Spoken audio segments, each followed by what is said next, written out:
Hi! Ooh, was that too loud? Oh, why is my computer so dim? Here we go. Wow, that's what I look like right now. I liked it better when I was in the dark. All right, Chris Brown would tell me I look better with the lights off. All right, stop, focus. Hello. Welcome to A Moment in Time with Taylor. Thank you guys for tuning in live or on the replay. We are live right now on Twitter and on aka Periscope, and on YouTube, so please follow or subscribe wherever you're watching from. I very much appreciate every single one of you for tuning in and thinking that I might have something interesting and valuable to say. Thank you, Mark Gage, for the first Super Hearts of the broadcast and for being a monthly supporter of this channel. All of these amazing people have supported this channel over the last 30 days. Special shout out to Wild Bill 47, right there, our most recent monthly sponsor and first supporter on our website in a week. So we had some supporters on the 18th and then nobody until the 25th. So thank you, Bill. You encourage me and give me hope that this is valuable content that people want to hear about. I know books aren't the most popular things nowadays, but I like learning. I like being educated, getting education, and educating others. So if you do find value from this channel, please do support us at the link in the description, nextjuice.com/support. That's how I know that you value this content. And if you don't, and you'd rather me talk about something else, let me know, and I'll do that instead.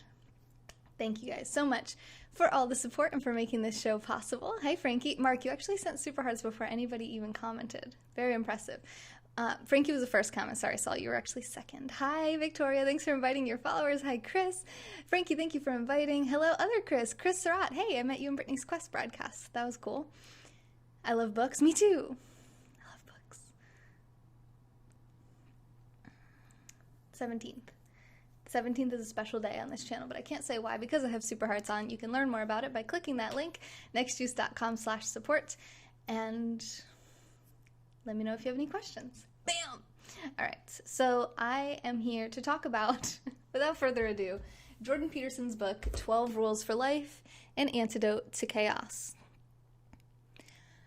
There's 12 rules. If you know me, you know that I like to talk a lot. I go live every single day on Periscope for 7 days a week for 3 hours a day. And I've been doing it for almost 3 years. Almost 3 years. My 3rd year anniversary is in less than a month and a half. About a month and a half. So, thank you for everyone who's known me this whole time and watched me struggle and grow and have challenges and overcome challenges, and it's really cool that we've all gone over this together. Are 10 of them the commandments? No, but he is quite religious, I would say. He uses a lot of biblical and theological references, a lot of Christianity in this book, other religions too, but mainly Christianity, and in the capo, the very, very, very ending of the book, like a conclusion, almost like an afterthought, what they call that, the afterword of the book, he does openly express his religious beliefs as a Christian, which is fine. Whatever you guys are into, that's cool. But I don't know, Chris. So I personally, sorry, Jordan Peterson, if you're watching this, was not a huge fan of it. I'm not a huge fan of very large books that have a lot of anecdotes and what I would say is somewhat fluff. I don't think he would like to be considered a fluff piece writer, but his fluff is very intellectual. It's definitely a college-educated person who wrote this book. However, I really, really value practical, useful information that I can read about, assimilate, and then apply to my life. And that was in here. There was a few things in here. But for 300 and how many pages was it? 368 pages. It took me about 2 months to read it, and I was really excited to get to other books. So there's some good stuff in here, and I'll share that with you. I'll start out by pointing you on, if you're watching on YouTube, and if you're not, you can go check out the YouTube video. I've put links in the description of this video. So there's a link where you can buy this book if you'd like. There's also links where you can, there's 3 other links to my YouTube book reviews of 3 other books that I'm going to be recommending throughout this review. A lot of the stuff I'm going to talk about today isn't necessarily even from the book. They're going to be inspired by the rules, and I'll talk about as much as I can recall from the book. Again, it took me about 2 months, maybe even 3, to read this, and usually a book only takes me about a week to read. Now, that's not Mr. Peterson's fault. That's because I took 6 classes this semester, and that's insane. I Should not have signed up for 6 classes this semester. I won't do that again, but because of all the additional schoolwork I've been working on, I haven't been able to read as much as I normally do. But if you're new here, I do read a book a week, 52 books a year. And you can sign up to get all my reviews and summaries like this in writing in your email at nextjuice.com, totally free. And I only email you 3 times a year. Once every 4 months, you'll get just 1 email from me, and it's going to explain all the different books that I read over the last 4 months, what I thought about them, whether or not I recommend them, links where you can buy them if you like, and that's it. That's all you get from me. So it's not some spam email list. I'm not going to email. I don't do like, oh, a welcome email, and then 3 days after that, and 7 days after that, and this whole, strategies to keep me in the front of your mind, which maybe is smarter than the way I do it, but I hate stuff like that, and I unsubscribe from it so fast it would give you whiplash. So I try to market to people that have similar interests to me, and I know we are the vast minority, but I hope that we are all intelligent enough to accrue excess resources so that we can exchange value for value. And I'll read 52 books a year so you don't have to, and you can support this channel through your financial resources if you have them. Hi, Emily. Hi, Sonam. Sonam, I almost called you Frankie. Dun, dun, dun, dun, dun, dun, dun. I don't know what that means, Mark. Are you reading a religious fanatic book? I better get some popcorn then. It is not, I don't really review movies. No, I'm not a big movie buff myself, but I'm sure you can find some people that do, especially on YouTube. But if you have book recommendations for me, I love to get those. This shelf here are books that I'd like to read upcoming. So these reviews will be coming. My next book that I'm going to be reading is Unqualified Success, Bridging the Gap Between Where You Are Now and Where You Want to Be to Achieve Massive Success by Rachel M. Stewart. And this book was actually sent to me for free from the author or the author's friend. I forget the exact story, but they found me on YouTube and they see that I do these book reviews and they want to know my opinion on this book. So I thought that was really cool. I'd love if you guys would go check this book out. I haven't read it yet. I don't know if I really recommend it or not, but I think that's really cool, and I think we should encourage them for putting an investment into getting their book in front of a new audience. His fluff is very intellectual. I did say that. Fluffers need love too. Oh my God. The rules would be interesting. Yeah, if we ever get to them, Chris, right? I'm pretty sure this broadcast is going to be a good 2 hours. So everybody, like Emily said, get your popcorn, put something cozy on, get comfortable, sit back, relax, grab a drink, and let's get into it. Hey there, Jerry. All right, so I'll start with just reading down the rules. It's going to take me a long time to break down and unpack each of the rules. Shout out to Saul for reminding me of the word unpack the other day.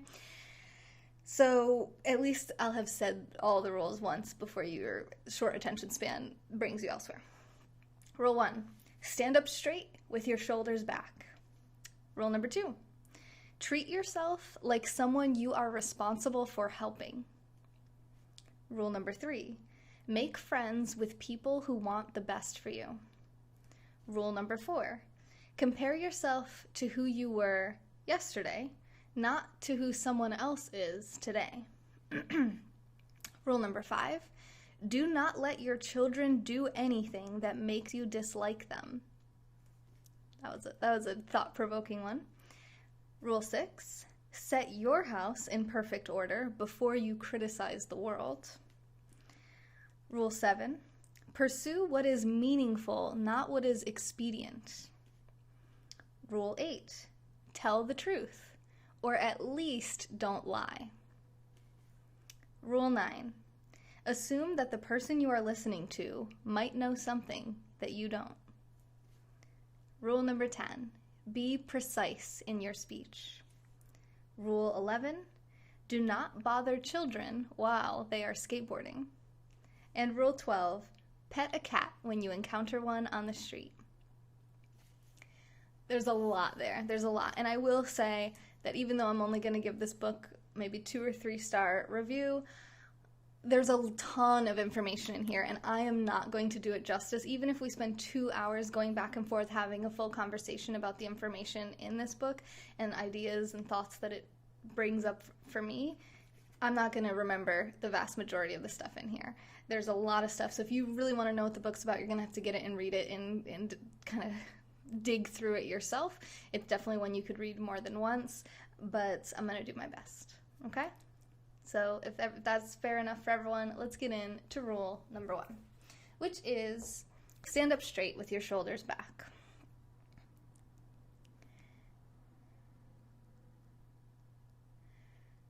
You have it in audiobook form? Okay, cool. Does he do the audio himself?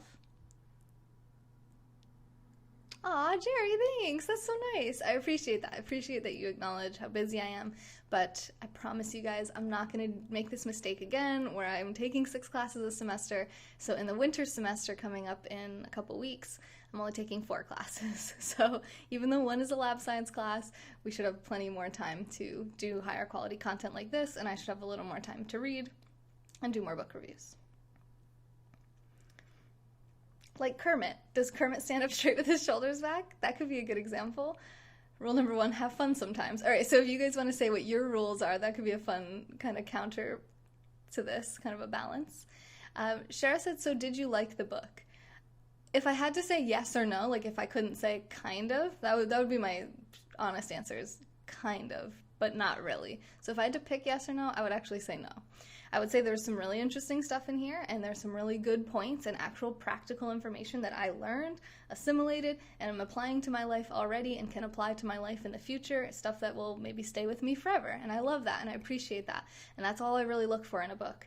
However, there was so much other stuff in there that it was like, it's like picking up a boulder to get a penny out from under it, you know, or even if it's $1, even if it's $100 bill, like, you're just like, it's like so much heavy lifting to get to the good stuff, digging through the haystack to find the needle. It's just like, oh.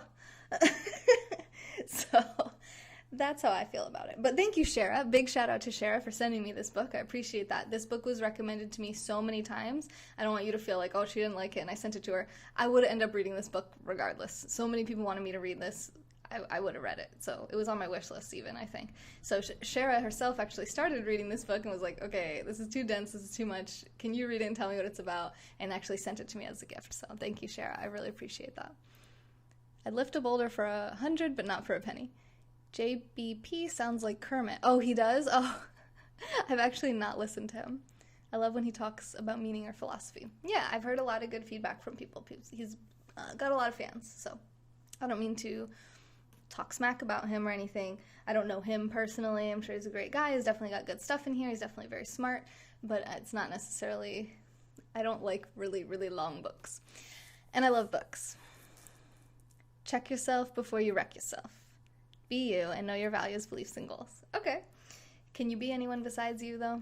I always find that advice very interesting when people are like, just be yourself. Like, well, who the hell else could I possibly be? That's why I stopped reading it. It was interesting, but it was interesting but boring at the same time, if that makes sense. Yeah. It's like there's a lot of things you have to get through to get to the, ooh, this is interesting. And to the point where you kind of glaze over and you might not even be absorbing the information at the rate that you would want to. You might be missing some really profound statements because he buried it in so many words. Does that make sense?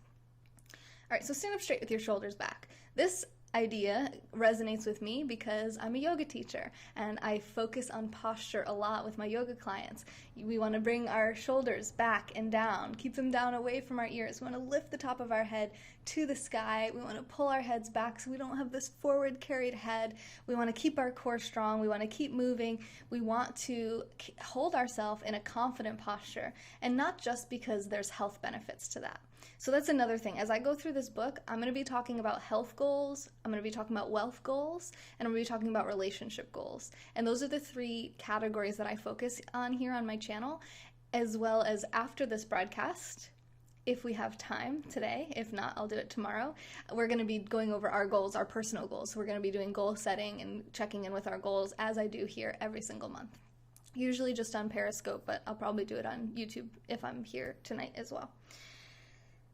So follow me on Periscope, that's the best way, on Twitter or Periscope, but the best way to see all my content organized nicely and find links to different books and things is on YouTube. So you really got to be following on both to get the full immersion. And I also post things on my Instagram stories sometimes, and my Instagram page, so you kind of got to follow me everywhere, but I'm not on Facebook or Snapchat if that makes any difference. I'm kind of lying sideways on the couch for the record. Okay, a fake self. Is there such thing as a fake self? Well, in this book, he does say some people don't know themselves. They never really have asked, what do I want?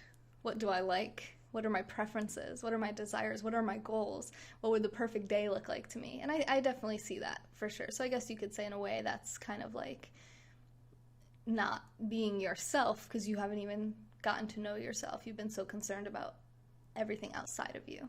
And we'll get to that when we get to that rule. So standing up straight with your shoulders back, very important to your health. It keeps your lungs moving more optimally. So if you're like this, it's hard for your rib cage to lift. You can do it right now with me. Hunch over, intentionally, just hunch like a hunchback. Take a deep breath in. Feel how that feels to your lungs. Then roll your shoulders down and back. Lift your head up nice and tall. Sit up nice and straight. See if you can take a deeper breath. I mean, I feel like I can take almost twice the amount of breath in when I do that. And the more you practice it, the more those back muscles won't feel fatigued from doing this. Because if some of you guys have been sitting in a slouch position for a long time, pulling yourself up, you're like, oh, my back muscles, they might be kind of weak, to be honest. And that's okay. Just strengthen them. It's important and it's worth it.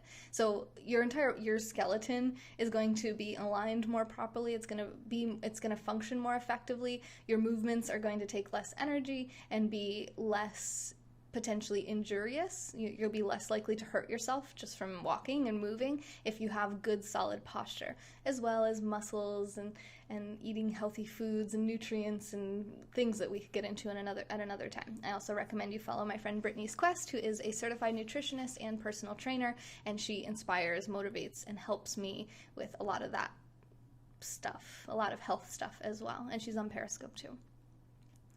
I'm lying on my back with my kitty on my tummy. Okay, fine. You don't have to do it because rule number 12 is if you encounter a cat, you have to pet it. All right. So enjoy your cat while you listen and chat with us if you like. Now, the second important part for standing up straight with your shoulders back and carrying this confident posture is that it actually makes you more confident, scientifically proven. I actually tweeted right before this broadcast, if you look on my Twitter page, I tweeted out a TED Talk from Amy Cuddy, which I saw years ago, but I love and I refer to on a regular basis, especially when I teach my power poses yoga class, which is that holding yourself in a powerful position, or a power pose as I call it, and I think she calls it that. I don't even know where I got that term from. It's probably from that TED Talk. I didn't actually watch it again before sharing it, but it's only 20 minutes long. If you put it on 2x speed, it'll be 10 minutes long. So there's really no excuse to not watch that. It's really, really helpful.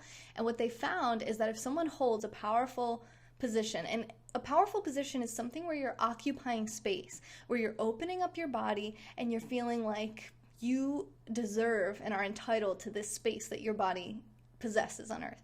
You're not curled up and cowering down, which is very insecure, low confidence type positioning. Like you don't even deserve to take up the space that you want, or that you do take up, and that you're trying to make yourself smaller. So this is all about making yourself bigger, making yourself larger. Hey Debbie, you like this book? Okay, cool. So you may be, and guys, if you want to call in and chat with me about the book, just let me know, and you can hit me up on Skype. It's nextjuice@gmail.com. Call me on Skype, and I'll get my headphones out, and we can have like a book club type discussion here if you want. Shout out to Frankie for giving me that idea earlier.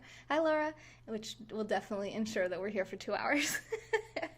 And this replay will be useless because it will be so long that I highly encourage you to just sign up for the written version of the review and summary, which I'll email to you in January. I only send out reviews 3 times a year, so just go sign up for that. It's free and it'll be a lot more effective than whatever the heck's about to happen. Are you the girl they talk about on the message boards? Yes, I am that girl. Everyone talks about me on all message boards. I'm pretty sure I'm not. I'm really not that big of a deal. He's so smart, right? Yes, he's very intelligent. I had a talking teddy, but then the batteries ran down and he sounded demonic, so I got rid of it. That's the most random comment. Hello, Enigmatic. How are you? Did you say wife? Oh, your dream wife. Okay, fair enough. Checkered Vans, welcome to Periscope. Pitbull Beermaster, hey. Josh said it was pretty good. Are you talking about the book? How did you read it that fast? Didn't you just start looking at it today? Okay, we got a speed reader extraordinaire here. And Josh, if you want to call in too, guys, just let me know. If you call me on Skype, I think it'll pop up on my screen, and that's how I'll know that you want to do that. Enigmatic, thank you for the super hearts. Pro tip, if videos can't be sped up, there's a Chrome extension so you can speed up most video formats.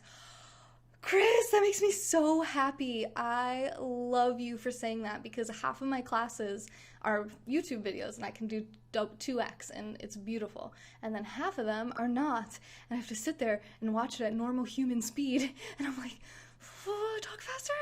So can you send me a link to that extension? That would be amazing because I would totally use that. And I will actually probably use it tonight on some of the training that I'm going through about sexual assault. Only a semester late. It's okay, though. It's not late, because I have years of schooling ahead of me. U of Penn education, I hope so. Oh, him? Oh, you're talking about Jordan Peterson? He's from Canada, right? Did he go to University of Pennsylvania? I see a movie where a robot could speed read, but they were after it and wanted to blow it up. Why?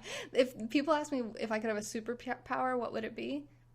Definitely the ability to just like pick up a book and be like, okay, I know what's in that book now, and just assimilate knowledge without any time or energy expenditure. I forget the name of it, but you can Google it. Its logo is a red fast forward button. Okay, I might reach out to you if there's different options. Okay. So, what they found in these studies is that if you hold a power pose for at least 2 minutes, that's it, 120 seconds, boom, boom, 2 minutes and done, it actually physically changes the hormone composition of your body and of your blood. It increases the amount of testosterone that you have in that moment, and it decreases the amount of cortisol. Now, what that means in layman's terms, cortisol is like the stress hormone, and a lot of people build up a lot of cortisol, and they don't do yoga, and they don't do meditation, and they don't exercise, and they're not eating well, and they don't get good sleep, and that cortisol is just like off the charts, which affects your ability to learn, it affects your memory, and so many other things. It shortens your life, literally shortens your life expectancy. And if you can just do a Wonder Woman pose or Superman pose, whatever you want to call it, if you want to just put your hands behind your head and kick your feet up on the desk for 2 minutes and be able to decrease that hormone level in your body, why would you not do that? I mean, how much simpler can it get? And then an increase in testosterone is linked with increased confidence, which, if you're a man or a woman or whatever gender you identify with, chances are you might have noticed that men tend to be quite a bit more confident than women. Not all men, okay, I know I'm using a generalization, it's a blanket statement. Not every single man is more confident than every single woman. It's not like there's no confident women or no insecure men. But as a general rule of thumb, because of the higher levels of testosterone, they do tend to be a little bit more secure. They have higher self-esteem. And that's just science, okay? That's just the data. They have higher levels of self-esteem than women consistently throughout life until, I think, age 65 or 70 or so, sometime after the age of 60. We kind of like level out and become about the same in our self-esteem. The rest of our life prior to that, men are above women, except maybe like infancy, maybe early childhood. So testosterone, if you can increase your testosterone, increase your confidence and your self-esteem just by, again, just occupying more space, putting your arm around the chair next to you, especially if it's empty, and maybe this one's empty too, and just, I own this space, this is my space. Like, if you put your arms up above you right now and reach out all around you and spread your legs wide, I'm balancing books on mine, so I'm not going to move my legs much here, but you can move your legs all around and realize this is the space that your body occupies. You have a right to this space. If someone else is there, then yes, have some respect. Personal space, right? Because if they're there, they have that space as well. And we want to be mindful of people. We don't want to be assholes, but we do want to feel comfortable enough to have our bodies. And if you have a bigger body, then you have more space. That's great. You know, just go with it. Just open yourself up. Get a power pose. Pick a power pose right now and see if you can hold it for 2 minutes and see how you feel afterwards. Because the science says that you're going to feel a lot better. Before a stressful situation or after a stressful situation, it's a great time to do this. You don't have to do it in public. You can do it, go into the bathroom, do it in there, nobody has to know. Do it in your car. You could do it somewhere where you're not worried about what other people are going to think. I think it's funnier if you do it in public, but I don't care what you do. And before an interview, after fights, after getting some really intense, devastating, depressing, down, negative news, maybe losing a job, if you can just do a power pose, that's a great tool for your toolkit. So rule number 1, stand up straight with your shoulders down and back. With your shoulders back. I say down and back as a yoga teacher. And because you can have them back, but also still up like this. So you want to lower that down. We hold a lot of tension and stress here in our neck and shoulders. So you might notice that you spend a lot of time like this and probably even a little more hunched here too. So see if you can open that up, relax that down. I cheated. I listened to the audiobook. I had the book playing in the background while doing other stuff. That's very impressive. You got it done in one day. I don't want any testosterone. Why not? Thank you, Chris.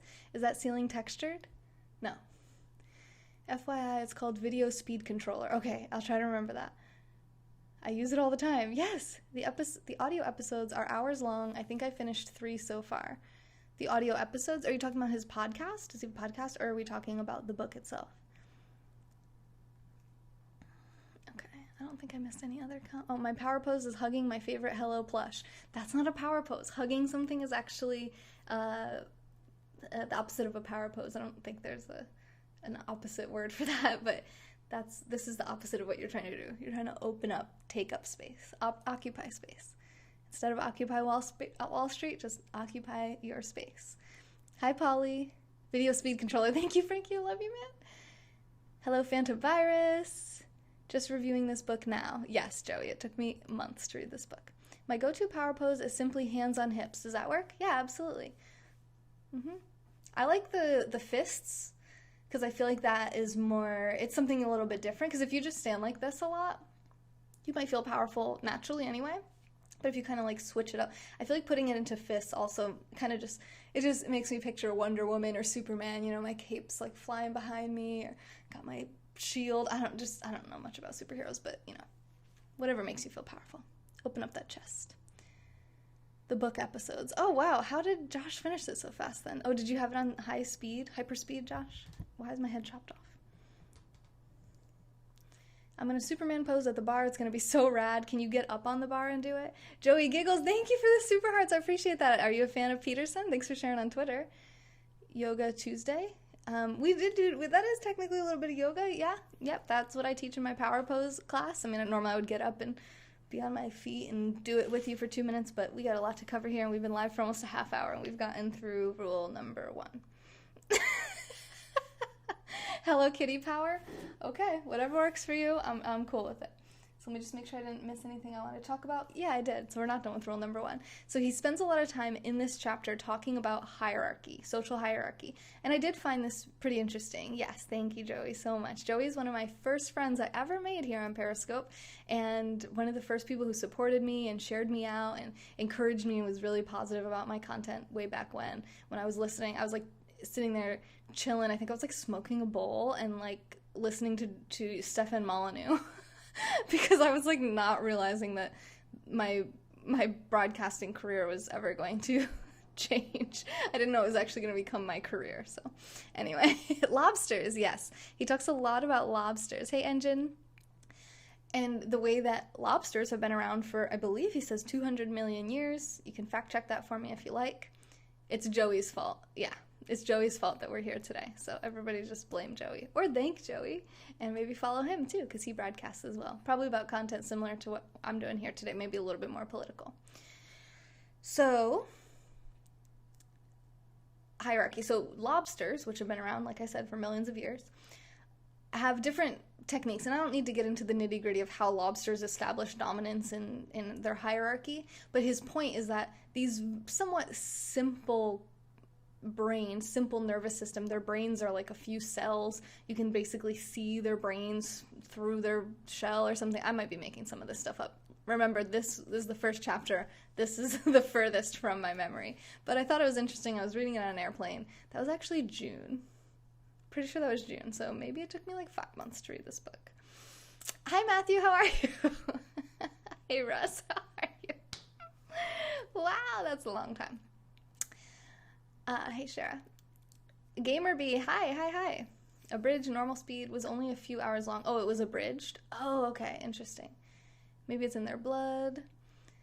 I don't know what we're talking about. Okay, so when 2 male lobsters have a battle, one, when it becomes the winner, the alpha, the dominant winner of the hierarchical spot, as it is higher in the hierarchy and earns a higher spot, earns a promotion, it carries itself a lot more confidently. And it has the human equivalent of serotonin, I believe, increases, and the one that loses gets very depressed. The serotonin levels drop significantly, and it starts carrying itself in a much more insecure, protective, non-combative, very passive type way. And what is interesting to him about this is that hierarchical structures and power structures have existed throughout history with all types of animals, from our earliest ancestors, reptiles in the water. I guess, what is a lobster? Is it a reptile? I'm not even sure. Reptiles aren't in the water. Is a lobster an amphibian? What is a lobster? Can we have a moment? Is a lobster a fish? It's a crustacean. Is crustacean its own thing? Shellfish. Shellfish. Okay. Yes, crustacean, yep. The lobster instincts. Is it an insect? All right. Like how some insects have brilliant instincts beyond what their brains would be capable of computing. Crustacean. All right. So a lobster is lobster emoji. Thank you, Sonam. So enlightening. A lobster is this. Just like pulls out a lobster. Oh my gosh, I'm having so many thoughts right now, but I'm trying to be precise in my speech. This is me being precise in my speech. 32 minutes in. Rule number 1. All right, so stand up straight with your shoulders back. Realize that we have a hierarchy as humans. The more you carry yourself like you're in the top of the hierarchy, the more people will believe that you are, and the more you will actually perform better, you will feel better, and you'll be able to work your way up in the hierarchy of humanity, because it exists. You can rage against the hierarchy and the patriarchy or the matriarchy or whatever the hell you're pissed off about, but it exists. And the best people, oftentimes I hear people talk a lot of crap about corporations and rich people and the elite and the wealthy, the mega wealthy. And I said, okay, well, you're not going to be able to affect them in any way by sitting here complaining at a very low level. If you work your way up and become ultra elite and extraordinarily wealthy, or just wealthy at all, you're going to have a lot better time of changing things than just, like, I'm not going to give a career example because I'll definitely insult somebody. So yeah, if you hate the way the rich people do things, become rich and change things. Work their way up the ladder, yes. Sorry, I was thinking about the crab. Sebastian from The Little Mermaid. Sebastian from The Little Mermaid is a lobster. Alexa says it's a crustacean. Alexa.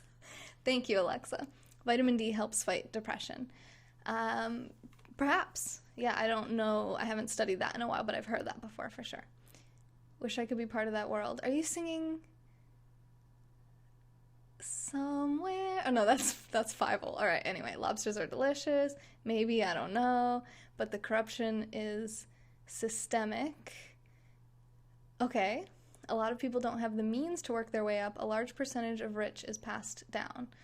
Okay, so what do you think then? What is the next, what is your conclusion then, Peter? Would your conclusion be that therefore it is hopeless, so we should not try to work our way up the hierarchy?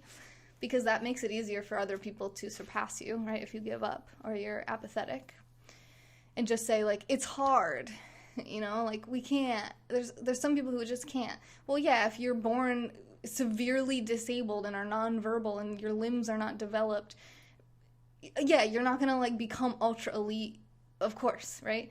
And if you're born into a very heavy poverty situation where you're neglected, abused, even if you're not neglected and abused, but you're still born into poverty, it's gonna be a lot harder for you than somebody who inherited a bunch of money, for sure. But it doesn't mean that you shouldn't try to get up as high as you can, right? I mean, what else are you gonna spend your time doing besides, like, bettering yourself? If you're just joining, this scope is about what the hell is a lobster. Hi, Andre. I just noticed the logo in the bottom right. Yes, I went the wrong way. Oh my god, it's over here. Next juice. You can't really see it. My hand is gray, apparently. Little Mermaid had crabs. Stop it. I'm not saying it's hopeless, but you need to acknowledge the class divide that hampers people. I acknowledge that in pretty much every single broadcast. Actually, people who are rich tell their kids to do it themselves, like a few people I know. I hope so. Not everyone does do that. It's probably much more unusual for someone to not pass down their wealth to their children than for them to, like, you know, like, even if they try to teach them work ethic and how to do it and make sure that they'll be able to preserve that wealth and grow that wealth and to take good care of it, they're still going to give them a lot of wealth when they die, most likely, right? And they still have a lot more advantages. They have better education, they have safer neighborhoods.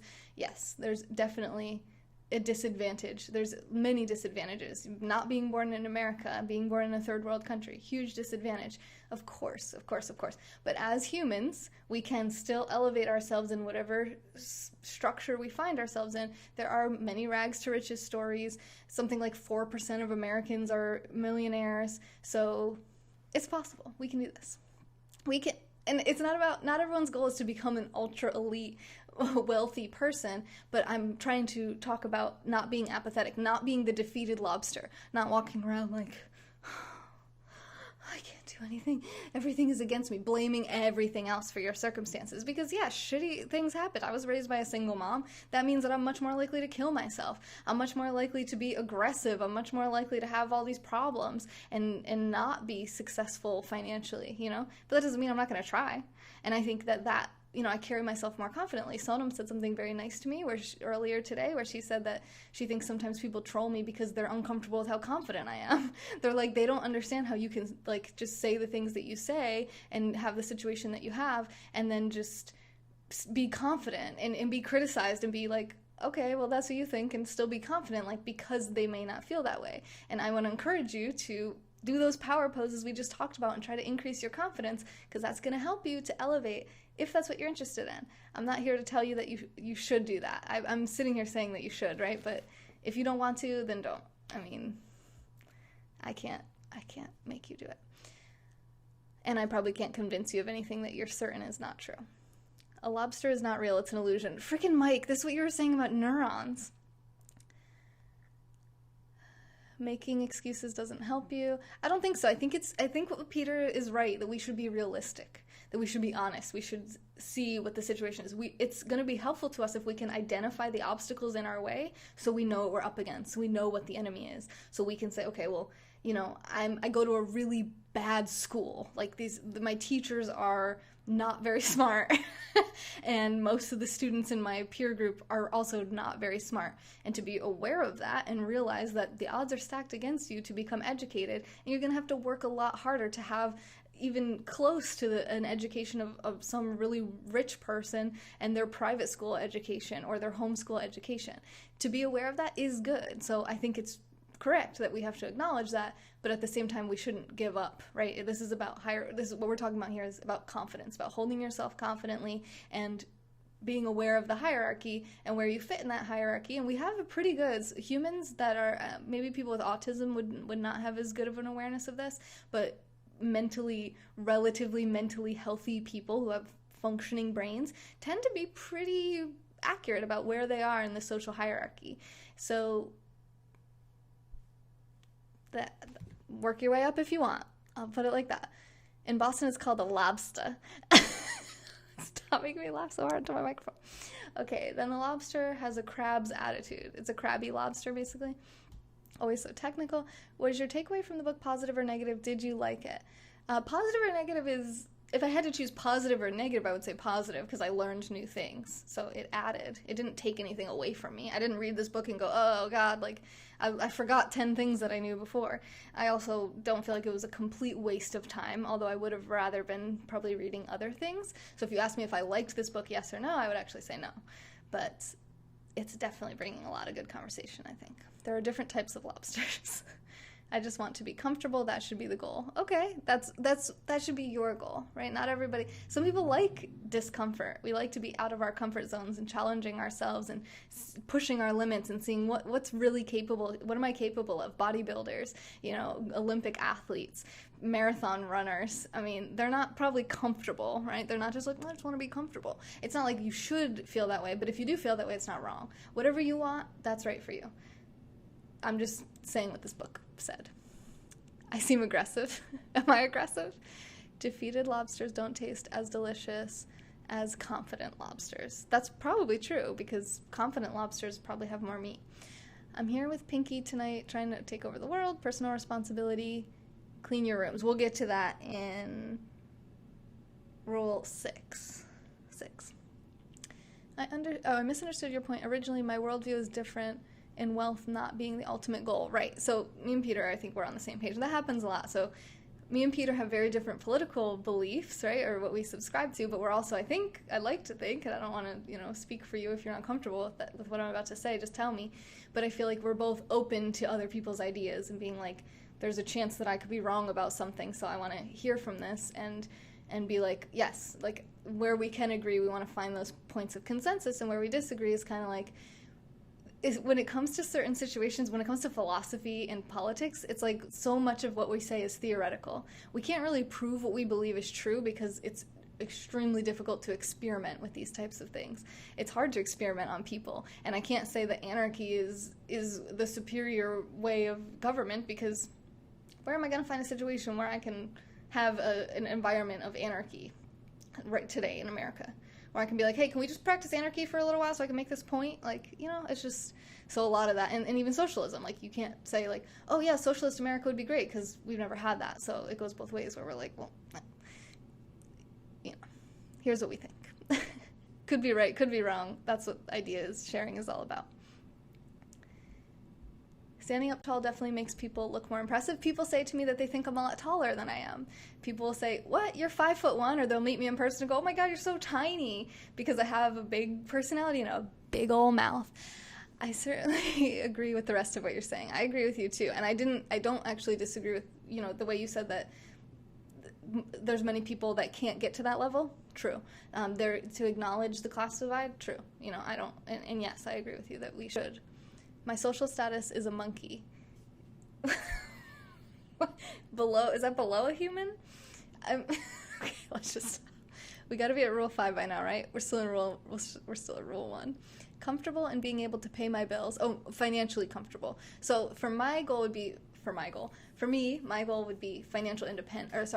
freedom, where I actually don't have to work for the rest of my life, that I have accrued enough wealth that I choose to work optionally and do whatever I want. It doesn't matter how much money comes in from what I do, because God knows I would sit here all day, every day, talking about whatever with you guys if I didn't have to worry about money. So if you would like me to keep doing this and not have to go get a full-time job and see me a lot less, which would really break my heart and my spirit, then please do support the channel. I do take risks. We're going to talk about risks, actually, in here, too. Taking over the world, part 1, eat more lobsters. Especially the confident ones. Give the little guys a chance. I do go out on limbs a lot of the time. I'm certainly open to hearing any thoughts. I never feel I'm well read enough to debate theoretical anarchy. Oh no. You're so tall, Taylor. Does that help? It's true compared to me. What? SpongeBob's boss, Mr. Krabs, is a lobster. I feel like no, he doesn't have a lobster tail. No, he's a crab. I don't know why he doesn't walk sideways, though. All right, I've seen it. There could be a bodybuilder in clothes that slumps and some guy that's totally out of shape and head held high. People will be more impressed by the latter. Out of the 3, physical fitness, quality of clothes, and posture, posture is probably the most important for giving a good impression. Sonams make me want to troll. Rule 6, don't think I'll be up that late. With political, there isn't much certain ground. People have so many ideas, but would it actually be better? Who knows? We can say why we think it would be, and then try to move towards what we think is the best, and be open-minded to being wrong. And acknowledge when our experiments fail, which they do. Mine certainly do. Rule number 2. I hope I said everything right. Testosterone, cortisol. Yeah, so check out that TED Talk I tweeted out right before this. Rule number 2. Treat yourself like someone you are responsible for helping. I was very interested to learn this. Was it last night? I think just last night I was reading this in my Psychology of Human Development textbook. Thank you so much, Peter, for the super hearts. Thank you, thank you, thank you. Oh my God, I didn't miss any rules. You make my face all red.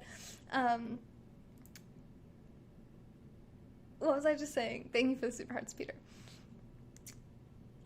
My Psych of Human Development textbook. And they were talking about how there's studies that show that very young children, I don't remember the exact age, if it was like 2, 3, 4, let's say age 6 or less. I want to say much younger, like 3, that actually enjoy altruism.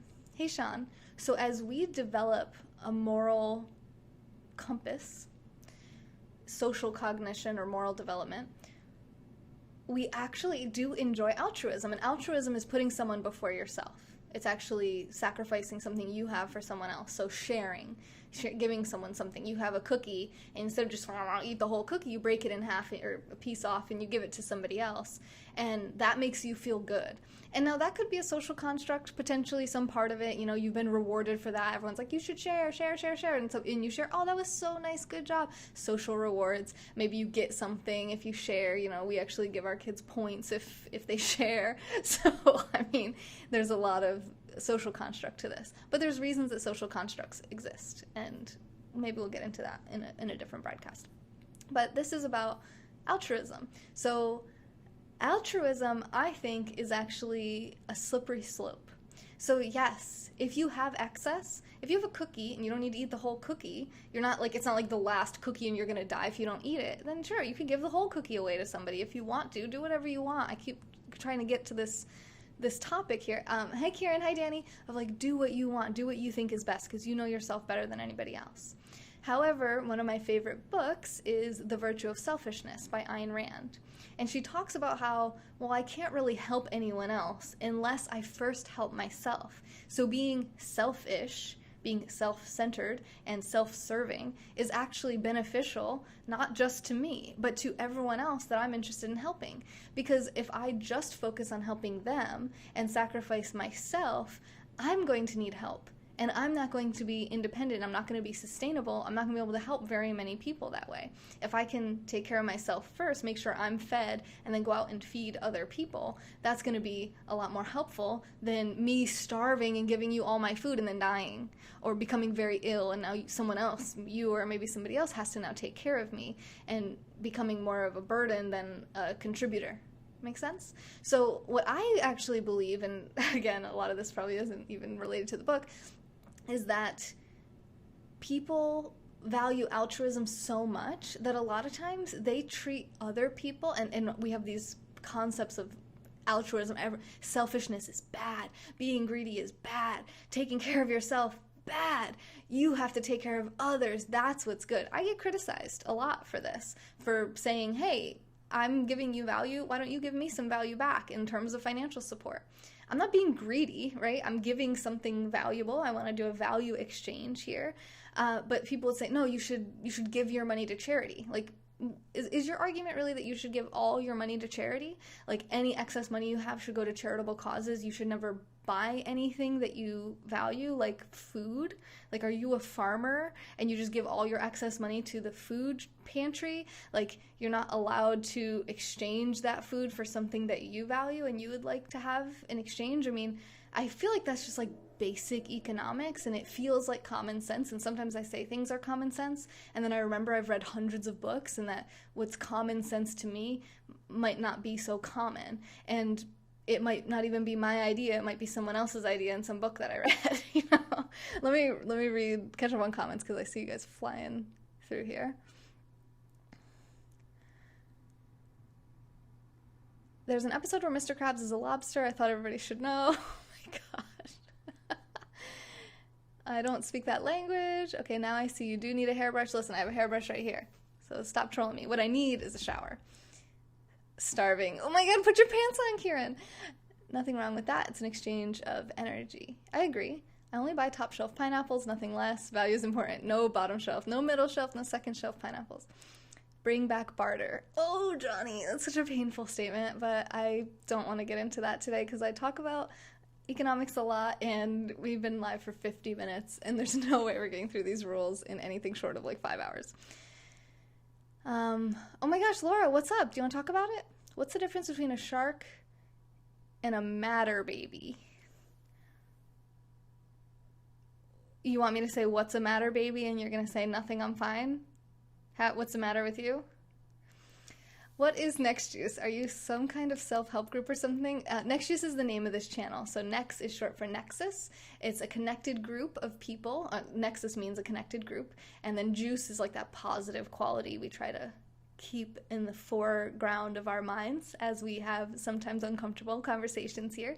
So it's a connected group of people who value positivity. And I talk about health, wealth, and relationships in terms of a lot of the different books that I read. I'm also a yoga teacher, and I'm also studying to become a therapist and maybe even a psychologist. That helped. Laura, I want to know what's going on. Thank you, Cher, for the super hearts. To those people, I suggest they go tell their boss they won't be accepting a paycheck anymore. They want to be altruistic, lead by example, right? I agree. But I think people maybe are just, hateful and critical, even though it makes no sense. Explain to Sonam what's the benefit of a solar-powered windmill. We're not getting into this. Guys, we have to focus. I have to focus. You guys can talk about whatever you want.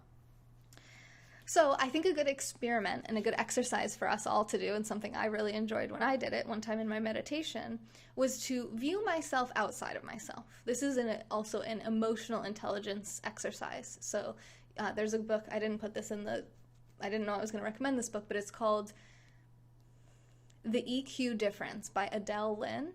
And she talks about this.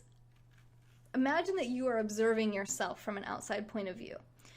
How are you carrying yourself? What kind of energy do you have? How are you behaving? The things that you're saying, the things that you're doing, how is that coming across to other people? Because your motives and intentions are invisible. Other people cannot tell what your motives and desires are. They can just try to infer those things based on your behaviors. And they're going to assume that your behavior is directly connected to your motives and desires. So make sure that the two are congruous as much as possible.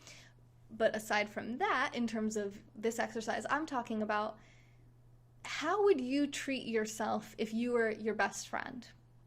Or if you were someone that you're nice to, okay? Not like, I was going to say your spouse, but not everyone's always great to their spouse. So if you have someone that you really like and you respect, or someone that you're mentoring, and you help them and you tell them it's okay, we all have bad days, it's all good, just brush it off, get it together, be strong, take a day off if you need to. You're like very kind and you're supportive and you challenge them, but you're also very allowing. You're very, tolerant's not really the right word, but you are very forgiving. Forgiving is the right word.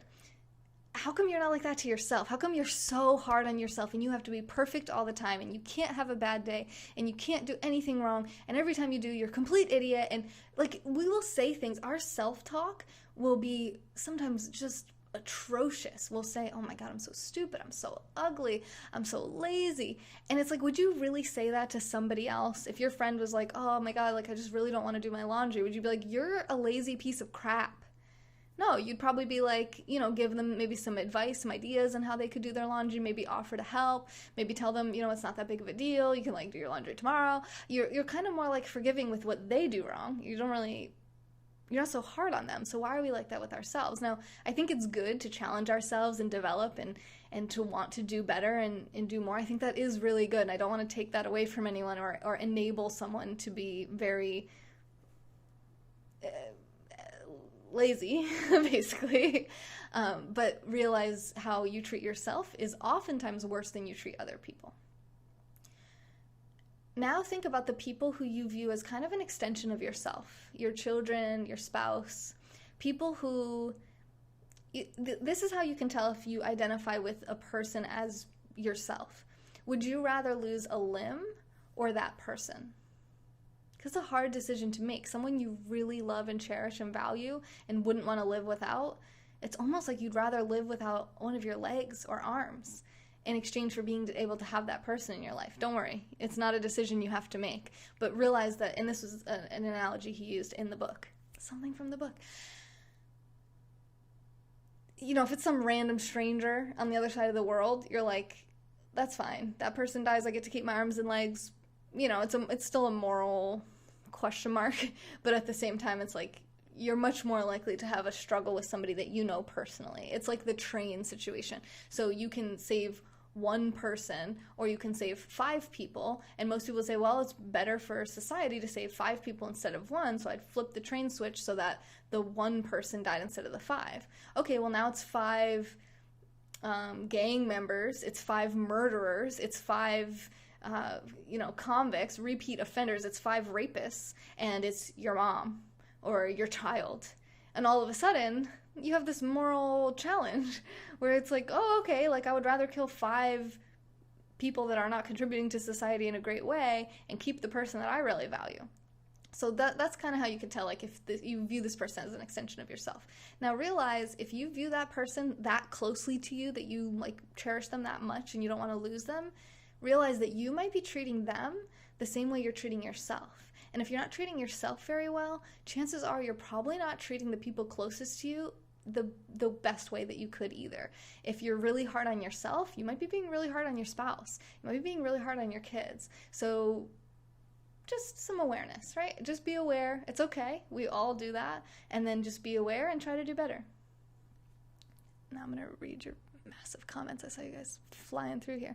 Rule 2 allows you to detach. Make an avatar out of yourself to really see big picture, what's best for you. Yeah, we're going to talk about avatars in one of the future rules. Autism's a joke? What? What do you mean autism is a joke? Their mirror neurons don't light up as much as a neurotypical brain, so that's not a joke. And they don't seem to have a theory of mind either. Oh my God, you guys, you said so much. What was rule number 2 again? Treat yourself like someone you are responsible for helping.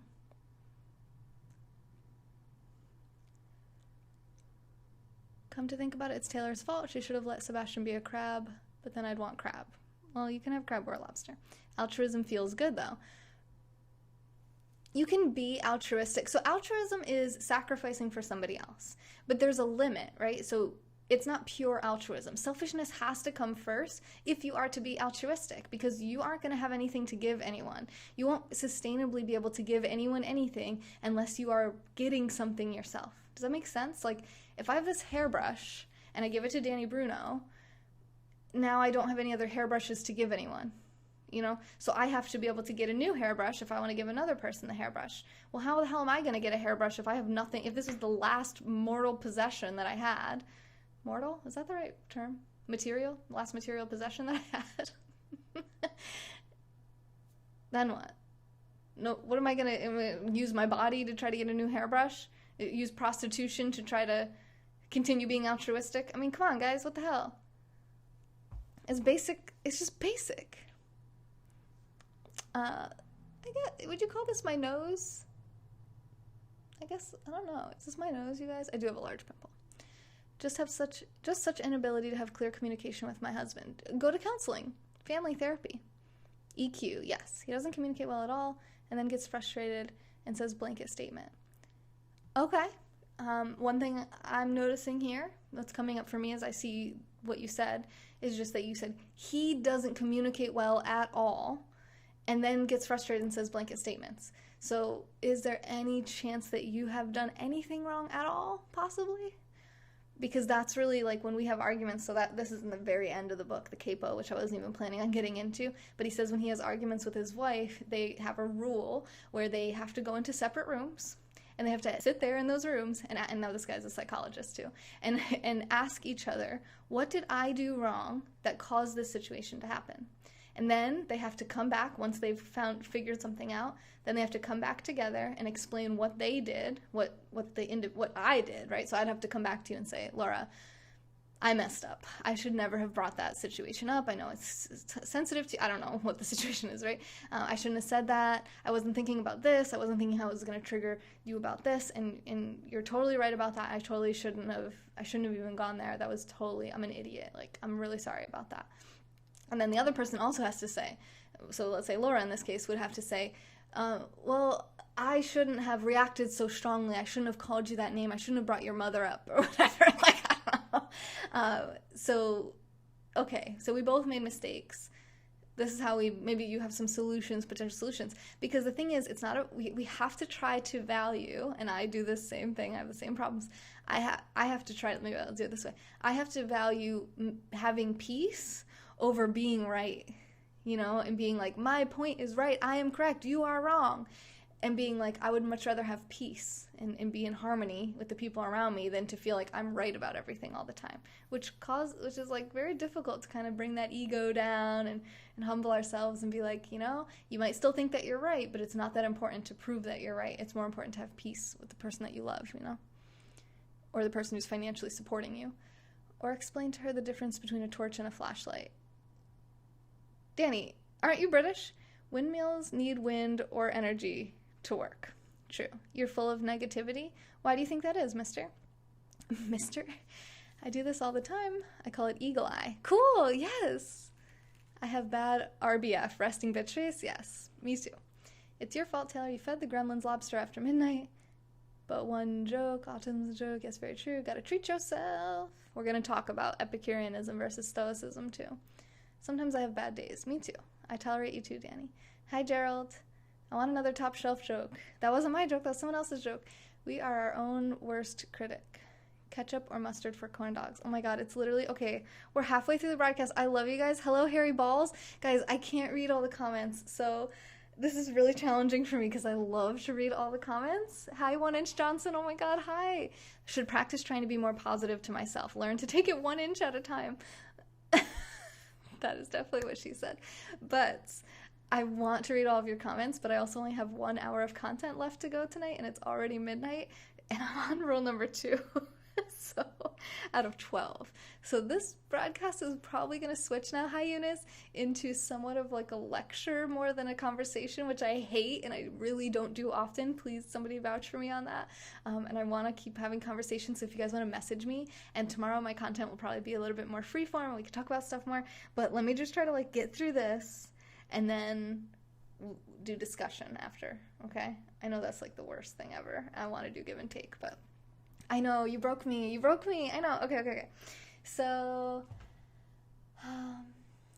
altruism, virtue of selfishness. Oh, I should have put that book up too. Whatever. Okay, cool. Rule number 3. Rule number 3, make friends with people who want the best for you. I want to get through all the rules. Sorry, Peter. Make friends with people who want the best for you. Elevate your spheres. Elevate the people who are around you. That's going to help you to elevate. And as you're elevating, this might happen naturally, but it's also a bit challenging because as you grow, as we physically grow, we outgrow our clothes, right? And as we grow psychologically and developmentally, we might outgrow relationships. We might actually outgrow people. And that's tough, right? So do you guys have like any friends from high school or college that like kind of like stayed where they were at? Like they got to a certain level and they were like, I'm good here. Like I'm just going to keep doing this forever. And you were kind of like, okay, well, I want to keep doing better and more and like setting higher and newer goals and not like go out and party at the club every weekend and like save my money and whatever or invest your money if you're at that level. And you're kind of like, oh, like I used to love hanging out with these people, but now when I hang out with them, I'm just like, ah. I'm not using a lot of English to explain this, but I think you guys get me. I think you understand what I'm saying. So, Josh said he's going to wake up 8 hours from now, and I'm going to be on rule number 9. All right. So the law or rule of 33%. So you want to spend 33% of your time with people who are at the same level as you. And hopefully that's a pretty good level. If you're here watching this right now, if you've made it an hour into this broadcast, you're probably already pretty elevated, I would say. I don't mean to toot my own horn, although I kind of do. But like if you're spending your time learning about how to better yourself and reach your health goals and wealth goals, relationship goals, connecting with a group of positive people on the internet, you probably already deserve a pretty positive, awesome sphere. And let us be your sphere. Come hang out with us. Connect with us. Spend 33% of your time with us. That's great. Whether you think we're below you, above you, or at your level, 33% of the time you want to spend with one of those categories I just mentioned. Someone at your level, someone who's above you, someone who motivates you and inspires you to do better and do more and be greater and develop and advance, and you learn from this person. And try to give them something in return. It's hard. When people are ahead of you, it's like, what can I do for this person? Like, what can I give them they don't already have? Like, what can I really offer them? Offer them praise, recognition, like, gratitude, gifts, whatever you can give them, like, give to them as well so that they want to spend some time with you, because there's a lot of people below them and they could choose a lot of people. They have a lot of options. It's harder to find options above you than it is options of people that are behind you, because it's easier to spot that too. You'd be like, oh yeah, I remember when I was there. I remember when I was getting really drunk. I remember when I was like spending all my money. I remember when I was doing this certain job that's kind of like a dead-end job, no room for advancement, never gonna make $100,000 a year, or whatever goals you have. And you want to be that person above someone too. So you want to spend 33% of your time with people that you can teach, or maybe it's charity, maybe it's volunteering, spending a third of your time volunteering, either educating people or just helping out in some way. That's really, really, really awesome. I think that balance, it's not going to be perfect, okay? You don't have to calculate this, it's this many hours of my day, whatever. But if you have a conventional job, it's going to be pretty hard. It's hard because you're like working 8 hours of the day. So then you only have another 8 hours of the day, assuming that you're sleeping 8 hours of the day. You only have 8 hours to split between all those 3 people. So you end up with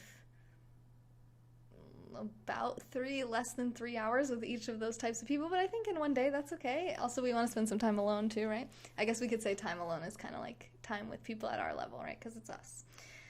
So that's my role in terms of making friends with people who want the best for you. Look for positive communities. If you have friends that are criticizing everything you do and putting you down and keeping you down and not advancing and holding you back, and you'll notice, like, you want to go to that friend when you want to complain and you want to, like, bitch and you want to get drunk and, like, you want to make these, like, bad decisions. You want to go hang out with that person because that person is like, yeah, let's do this. Let's destroy our lives. Let's, like, go backwards on all of our goals. Elevate your spheres, right? You maybe can help that person one day, but don't spend too much time with them, and surround yourself with friends, right? Your actual friends, your peer group, that 33% that's at your level should be building you up, should be supporting you, should be like, yeah, I totally get that. Like, we're on the same page. Let's hold each other accountable. I went to the gym today. Did you go to the gym today? Oh, I'm reading this book. You want to read this? You know, do you have any book recommendations? Like, that's the way that my friends are, but whatever your friends are. Did I say bitch? Oh my God. Hi, Mark. It's Rhodey's fault? Probably. I'm pretty sure everything is Rhodey's fault. Help that person every Friday night and get drunk. It's all good. Hey, if you want to, that's fine. Just remember that getting drunk on Friday night might steal your Saturday. All right, good night, Chris. Thanks for being here.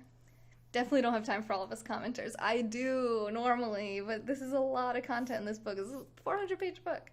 Okay, rule number 4.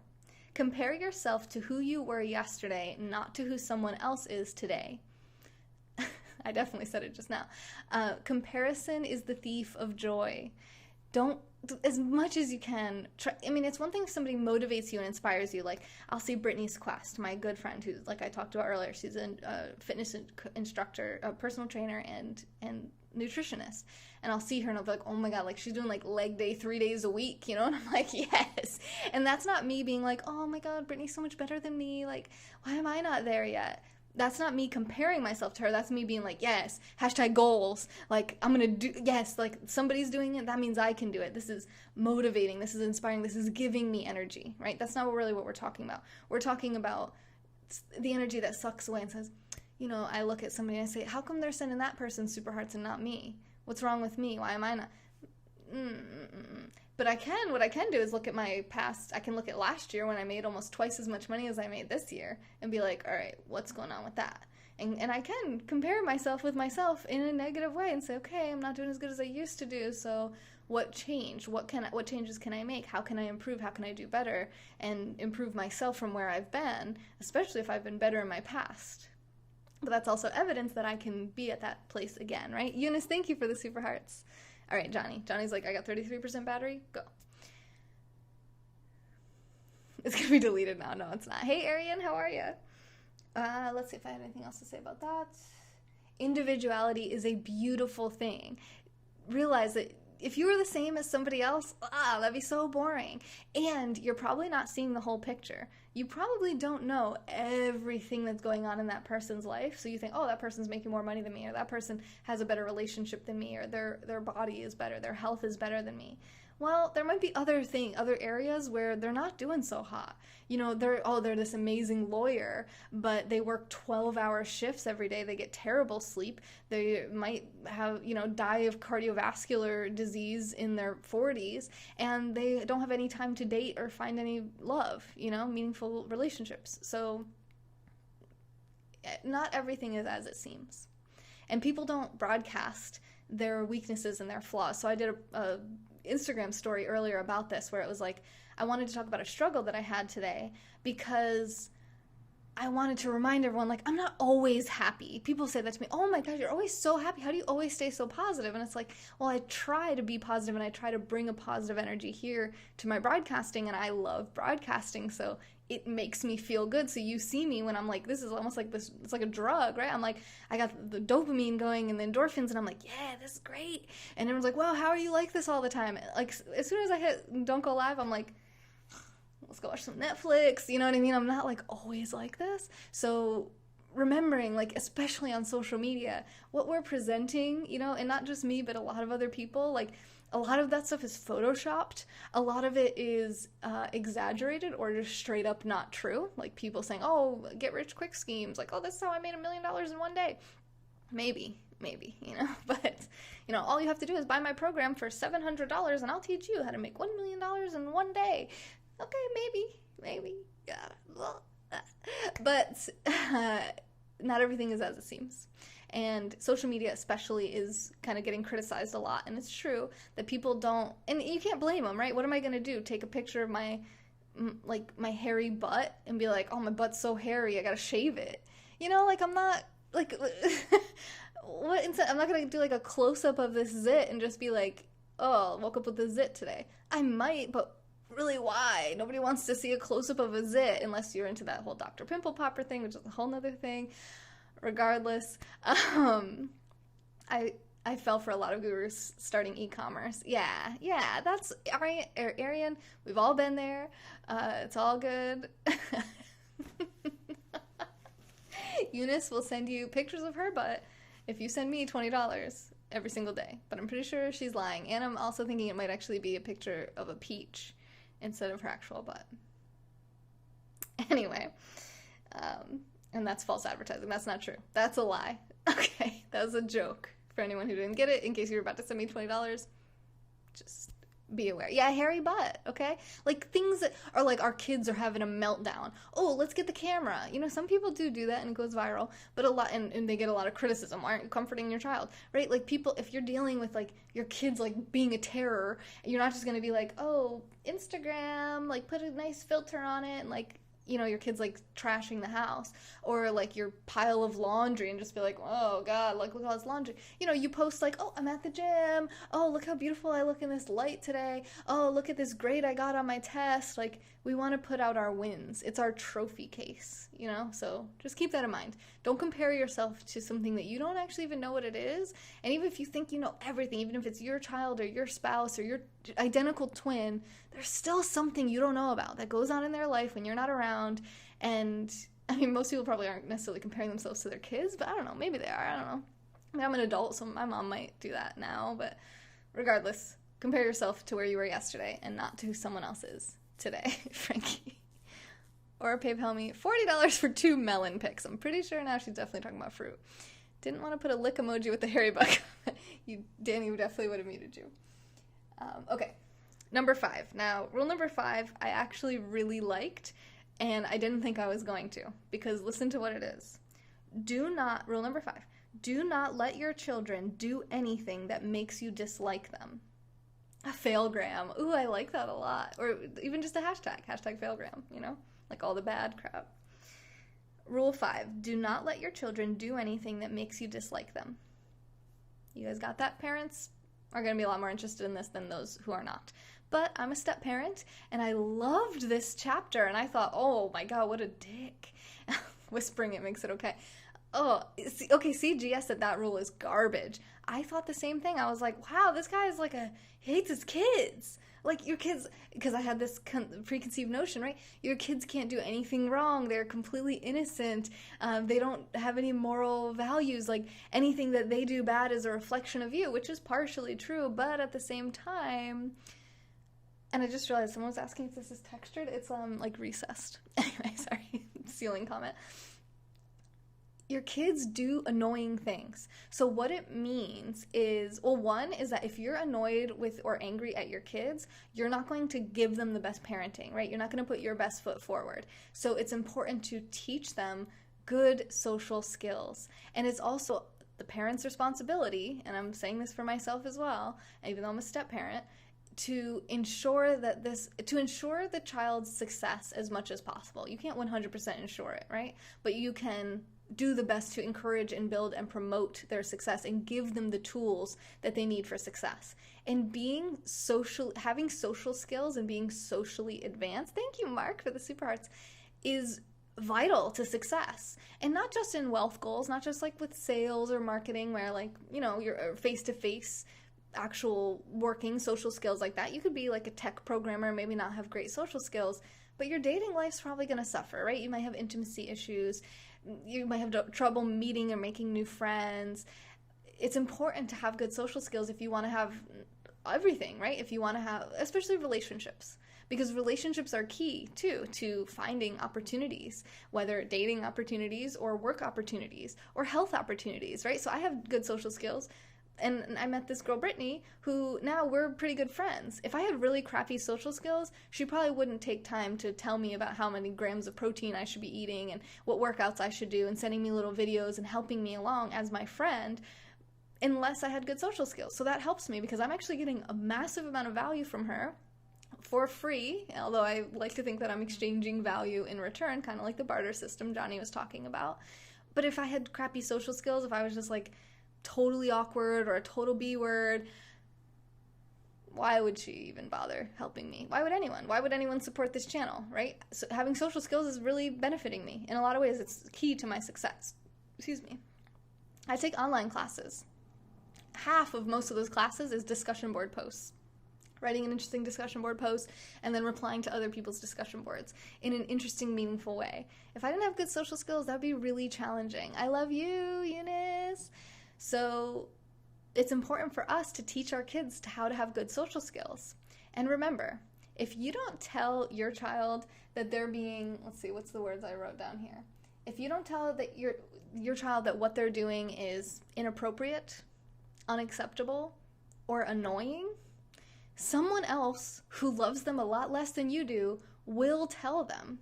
And they won't be as kind in their delivery. So deliver it in as gentle of a way as you can.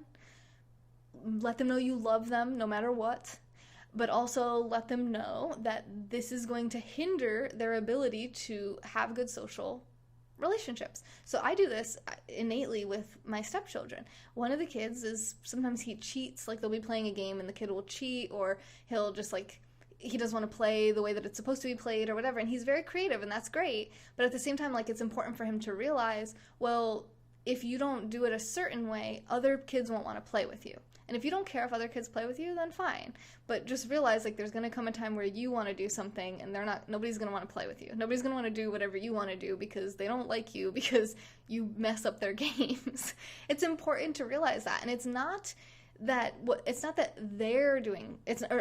they are bad or inappropriate or annoying. It's not you're annoying. It's that behavior is annoying. When people do this, when you scream really loudly inside the house and we're 2 feet apart, it hurts my ears and I don't like it. It's okay to say that. And other people mostly don't like it either. So I just want you to know that, because if you want people to like you, we have to make sure we realize the things that make people not like us. So we're not teaching our kids that popularity is the most important thing, but we're teaching them that certain things are going to make you really unpopular, and it's going to make your life a lot more difficult and a lot more challenging. And I actually use this language. I actually, probably since reading this book, even more comfortably and confidently now, that, like, you know, if you want people to like you, there's certain things that you have to do, right? And I'll say it like about myself. I'll be like, well, you know, not everyone likes me. You can't please everyone all the time. Important balance messages. But also, I do things because I know that people will appreciate them, right? So I rub your daddy's back because I know that he likes that and it feels good for him and I want him to like me. You know, it's like, it's okay, because that's the reality, right? We so often, we don't say that we want people to like us. I don't care what people think. I don't care if people like me. Bull crap. You don't care if people like you. That is such a crock. You are in so much denial. I don't care who you are. you don't want a single person to like you. I mean, I get it, like, if you don't care if a troll likes you or something, if that troll doesn't even like themselves.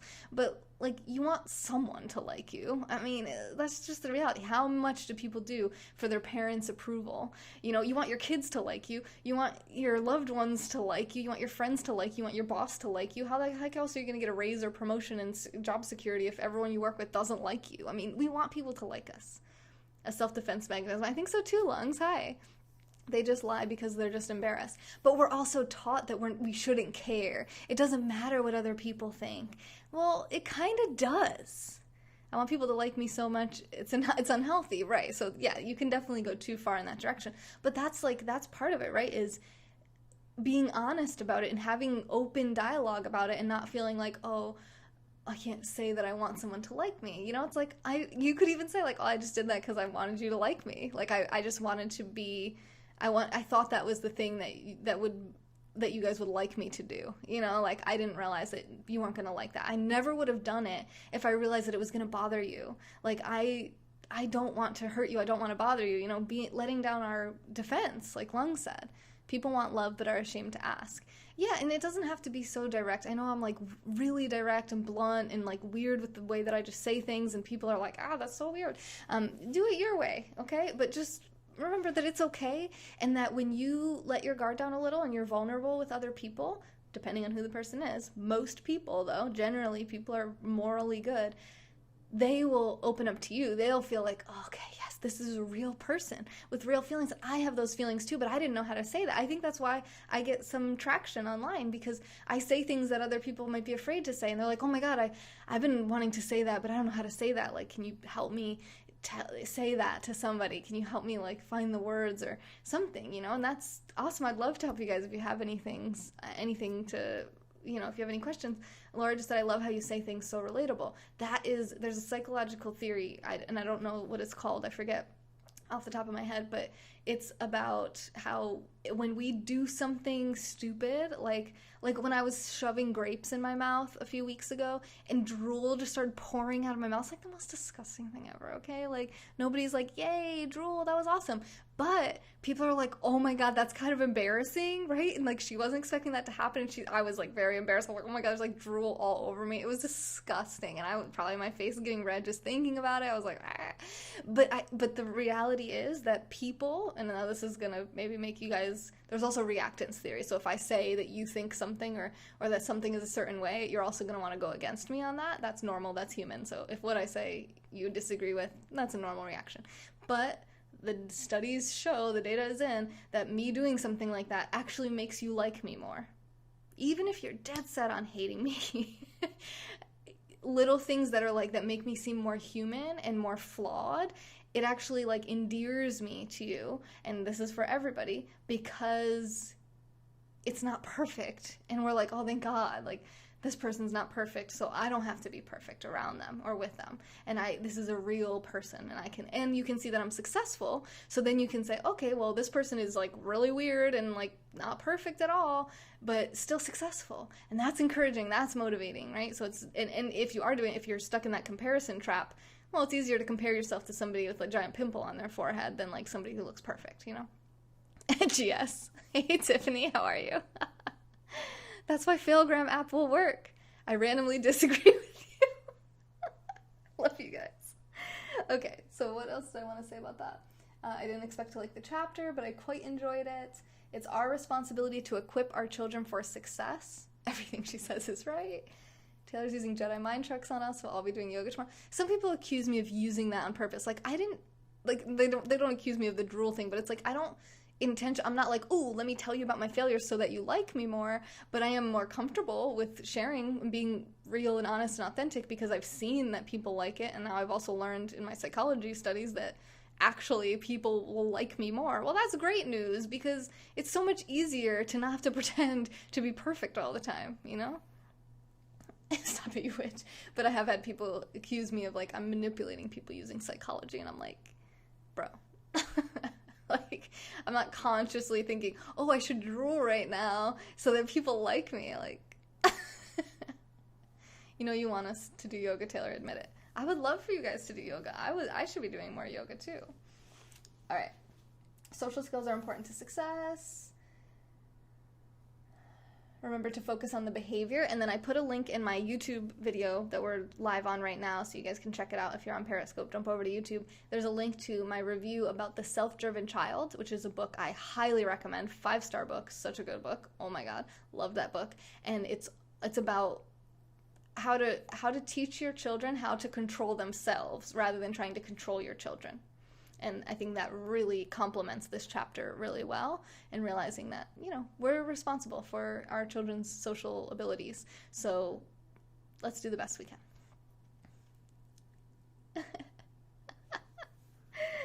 Okay. Rule number 6. Set your house in perfect order before you criticize the world. Have a good night too, Mark. Bye. So he uses a lot of biblical quotes in here, and I'm sure this was in this chapter. I'd be surprised if it wasn't, where Jesus says to someone, I think it's Jesus, before you take the speck out of your brother's eye, be sure to first remove the log that is in your own. So before you tell everyone else how they should change and do things better and what's wrong with them, look at yourself first in the mirror and say, oh my God, I have a giant log sticking out of my eye, and I'm about to take this little tiny fleck from somebody else's. Gandhi said, be the change you want to see in the world. Start with yourself. Do what you want. Be the role model. If you think someone else should be better at listening, be a better listener. If you think, oh, here we go, this is relevant, right? If you think someone else should be a better communicator, be a better communicator. Start with yourself, because you can't change other people. So do what you can with yourself first, because if that person doesn't come around, if that person doesn't change in the way that you want them to, well, you don't have to be in a relationship with them. And not necessarily your husband and wife, but that too, although I don't mean I'm not trying to go straight at, who I'm talking to right now, but with anybody, right? A friend. So if your friend's acting a certain way and you want to, say your friend wants to go out drinking a lot, well, you just don't go drinking if you don't want to do that. Instead of telling her, oh, I don't think you should go out drinking so much. Now, you might want, if you think there's a problem, it can be helpful to say, hey, I don't judge you, but if you want any help, if you want someone to go with you to any kind of meetings or anything, or help you find someone to talk to about it or anything, just know that I'm here and I don't judge you, and I'm here for you however I can. I love you and I care about you, and I just want to make sure that you're okay. Those types of things can be nice if you think someone has a real problem. But if someone's they're going out Friday, Saturday nights, the rest of their life seems to be in pretty good order, and you just don't want to do that, then just don't do it. And be whatever role model. And if they keep doing it and you don't like that and that's the only thing they ever want to do with you, then you might just have to, like we talked about with rule number 3, make friends with people who want the best for you. Make friends with people who want what you want. Don't let the world change you, change the world instead. Yes, I love that, Danny. That's exactly right. That's exactly right. So it's about hypocrisy. So focus on self-improvement, not other improvement, right? Because we can't improve other people. Now, we can teach people, but it's a lot of quotes for this part is when the student is ready, when the student is ready, the teacher will appear. So you might have a whole lot of, I feel like this. I feel like, oh, I have all this great information. I could teach all these people all this stuff that's helped me throughout my life and save them years of their life and all these mistakes that I've made and things that I've learned and share from my abundant wisdom, this concept I have in myself sometimes. But then I realized, well, they might not be ready for that. They might not even want that. But as soon as they do, I'm right here to be like, hello, I will tell you whatever you want. Let's talk about whatever you want. And however I can help you, I'm at your service. So it's there's plenty of teachers out there if you're looking for them, but you have to be ready, right? You have to be able to say, I don't know everything. I'm ready to learn. I want to learn other things from other people and ask questions and get advice. And I just did this with a friend of mine earlier today. He was talking about how he started mentoring some people about investments. And I was like, yeah, you always give great advice. And he was like, you're a great mentor, I think I said. And he was like, I just don't give advice unless it's asked for. So then I was like, how do you think I can improve? And he's like, that's such an open-ended question. I'm like, I don't want to limit your advice. I'm not trying to say in one area or another. You look at me and what do you think? How can I improve anything? You know what I mean? Like, and then he told me all these things. He gave me compliments, and he also said, you know, he basically said, like, I really think you're on the right path with this. Stick with this, do this, don't worry about this yet. You know, he gave me like a lot of encouragement, but also some advice. Not a whole lot of changes, which I appreciate, but I would be open to that too if there was like other ideas. And then I was able to, with that advice, ask more specific questions and be open to someone else's ideas. Listen, here's the thing. If you get advice from someone, you don't have to do what they say. It's like we hesitate to like ask people for advice because we're like, well, I don't really want to do that. Well, then don't. I mean, who cares? Like, at least just see what other people think. Realize is that the next rule? I'm going to skip to rule number 9 really quick because this says, assume that the person you are listening to might know something that you don't. Because we can learn something from every single person, even if it's what not to do, or if it's, you know, empathy, or empathy is probably the right word for that. You know, maybe it's somebody who's like very disadvantaged or very disabled, they can't even speak. And so you're like, well, how can I learn from this person? Well, you can learn some empathy and think, oh my God, how challenging must that be for them? You can learn some caregiving skills, you know, you can learn how to help people in those situations. So everyone can teach us something, really. And something that we don't know already, because we think we know, and we do know so much. I think the average is like 10,000 thoughts a day, but there's still so much more out there. I mean, imagine if you could just hear all the thoughts going on in all the minds throughout the world, like, whoa, so much information out there. I'll remember you can skip rule number 9 in about 2 hours. Hey, we're at 1 hour and 31 minutes, and I'm on rule 6. I mean, I think I'm done with 6, though. I am done with 6. Well, you can help me. I need 3 of the McDonald's Hello Kitty toys. They never got them here. Are they doing Hello Kitty right now? My question, how do I find more friends as open as you and willing to grow, learn, etc.? I feel like we found each other. I don't feel like you reach out to me a whole lot, which is fine. I guess I don't really necessarily reach out to you a whole lot either, but I also feel like I have a lot of friends. Like, and I do talk to my friends really. Remember the rule, and I know Laura knows because she's hangs out with me a lot, but in case you guys don't know, so there's the rule of social limits or something like that. It's another psychological theory, which is that 60% of your social energy goes to 3 relationships. And I have my boyfriend and his 2 kids, so probably close to that amount goes to those relationships. And then I have close friends, right? So at some point, maybe they kind of like move into those roles or not. But then the other 40% of your social energy goes to all those other relationships and all the acquaintances and every social interaction you have. Your mailman, you know, the FedEx guy, like, why are they all men? Anyway. So I know they're not all men, but just the way I said it. Anyway, self-awareness. We don't have a ton of social energy. So if I feel like, oh, my social life is good and filled and I have good people here, I might not reach out as much. But if you reach out to me, like this girl that I know from up in New York where I used to live, reached out to me today, and I haven't talked to her or even thought about her in like a while. I don't remember the last time I saw her. Like probably right before I left my husband, which was like 1.5 years ago. So but she reached out to me, and I was like writing her right back, and we had this great conversation, and we were talking about what's going on with our life, and she wants to hang out next time I'm up in New York. She's like, yeah, just let me know whatever dates, like really serious about meeting up. She's like, well, we'll do this reunion, like I miss you, I want to connect. It was really cool, and I really appreciated that, and I was able to learn, kind of like catch up on the last 1.5 years of her life and be there for her and encourage her and hear how therapy is helping her a lot right now with the loss of her grandmother, which was very encouraging to me since I'm going to school to become a therapist, and to hear how her going to therapy over the past 10 months has got her feeling like she's ready to take on the world and she can't wait for 2020, and it was like so awesome, you know. But this was like the random, me and her probably won't talk again until I have the dates that I'm going for around Christmas. I'll tell her that, and then we'll probably hang out then, and then who knows when we'll talk again. So like, you know, you have like those kinds of friends.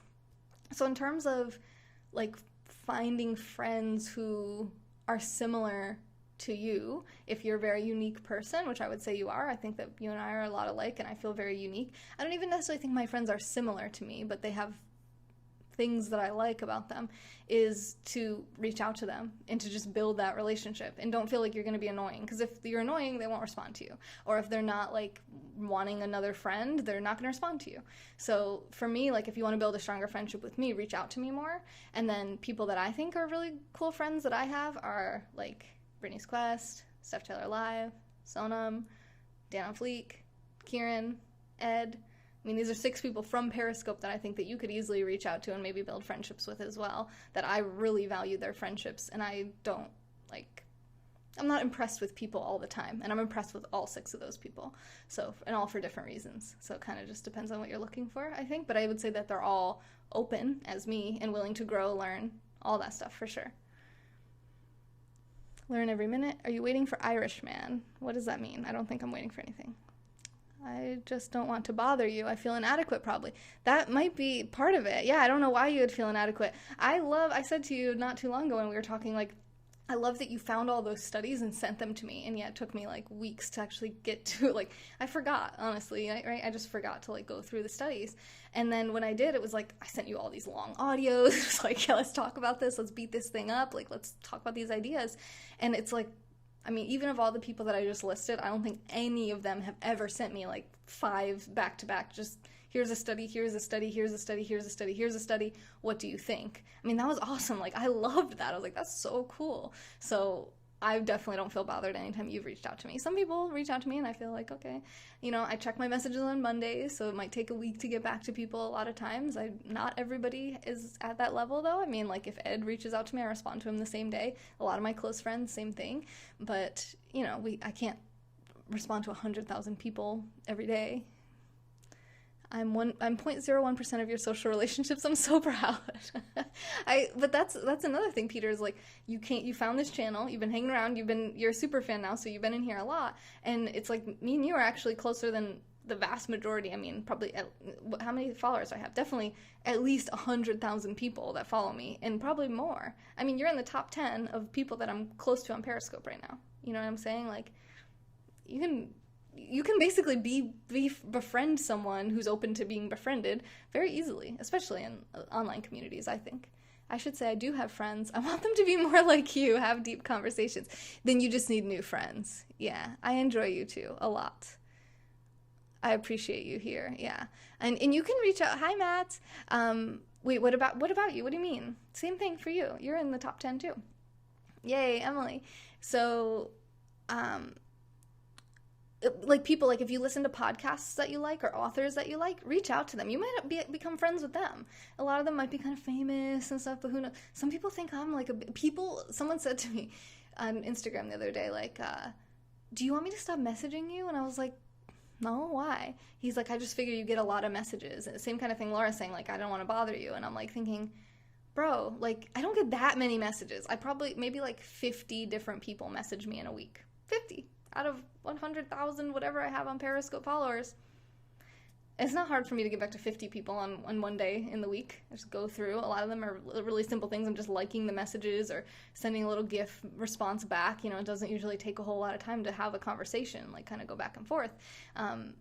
But if you send a lot of information, you know, I'm probably going to give a better response back. It takes me a little bit more time, and I hope that the information that you're sending me is quality and not just because you want to talk, which is nice. But if you just want someone to talk to, I really encourage you to get a therapist, because that's what they're there for, is to, like, listen to all the things that you have to say, even if they're not necessarily, like, relevant, per se. No one in here. I'm not talking to anyone in here. Getting superfan in here is quite the challenge. Sonam's a superfan, I think, or she was yesterday. I hang out with you a lot. That's true, Mark. You do. It doesn't even look like you're a super fan, but I feel like you're always around for sure. Okay, everyone message her. You guys can message me. I get messaged more than that at work. Absolutely. Yeah, I get a lot of, like, random emails from companies and stuff. But in terms of, like, individual people wanting to have a conversation with me, I counted it one week. It was like 50. I don't even know if it's 50 at this point. I feel like things are kind of dwindling. My next message is going to be super long. That's fine, Danny. Me and Danny just talked today. Me and Sonam just talked today. Anybody else in here? Me and Frankie just talked today. I'm pretty sure me and Rhodey just talked today. I can't relate to the message thing. I can't resist a cool person. Well, also I love to read, and I don't potentially have ADHD, right? So that's like, there's different ways that people like to communicate or whatever, or even different capacities for social connection and social networks.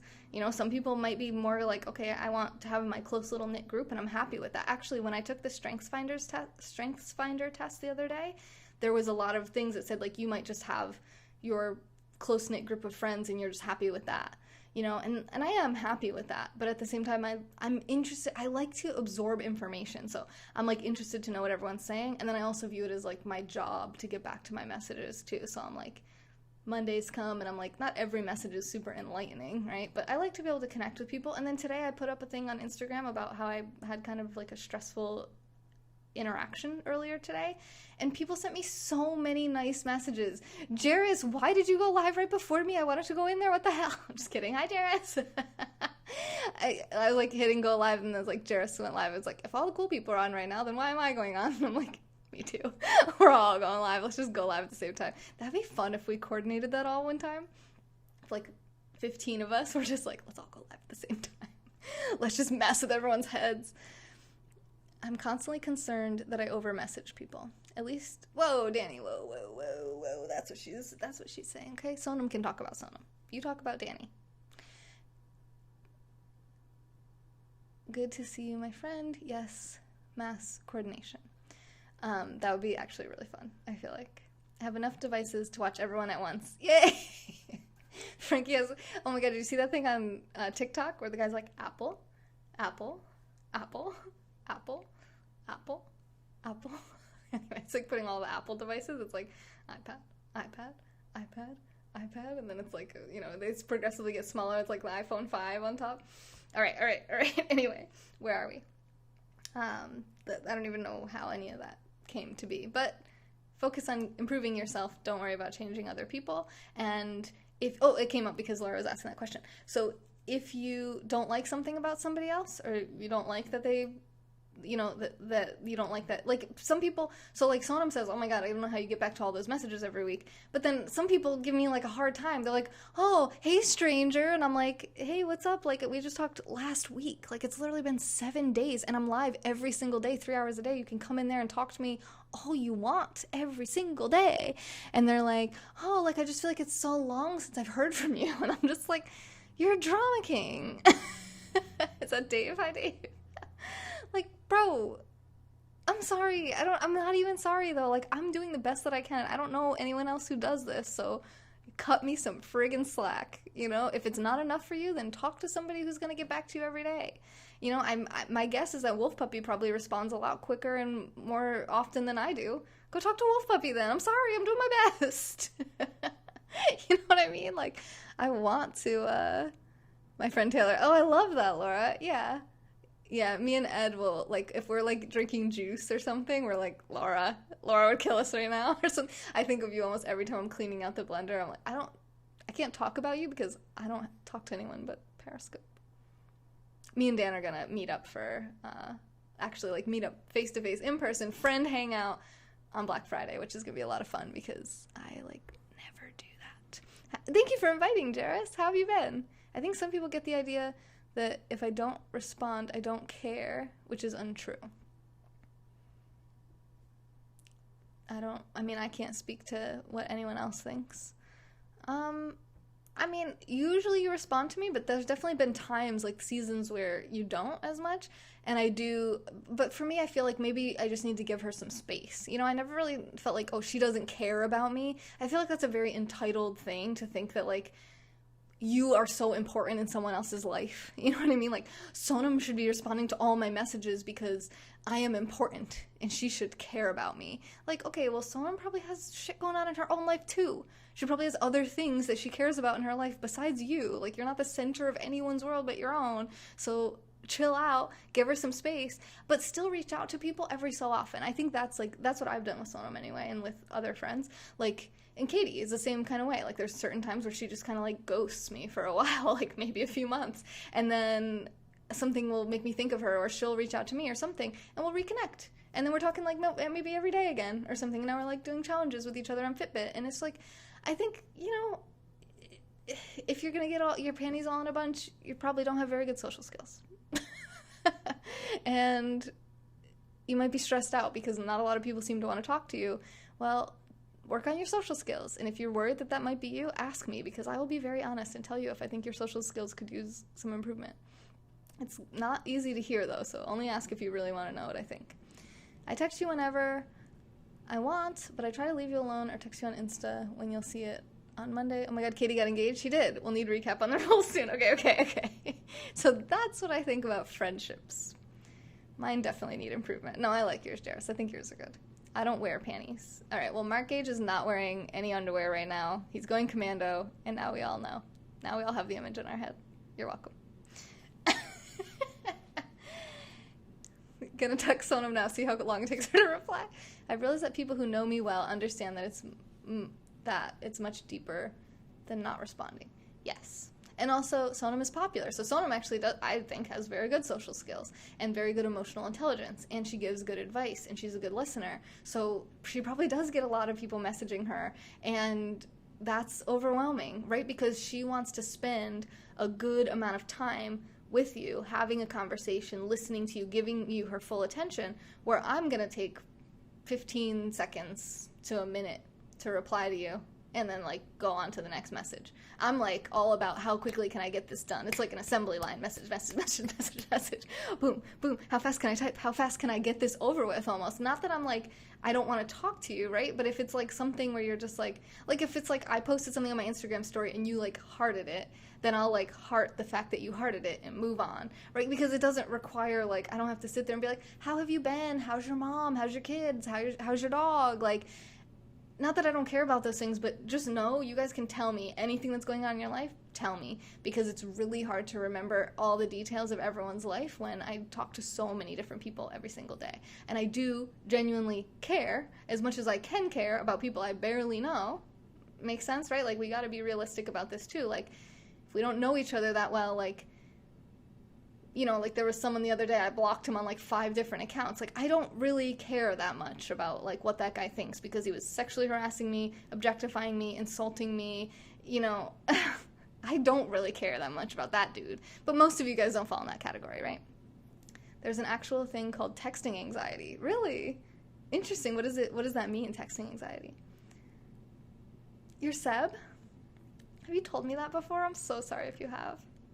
I remember that your picture's from Memphis, I think.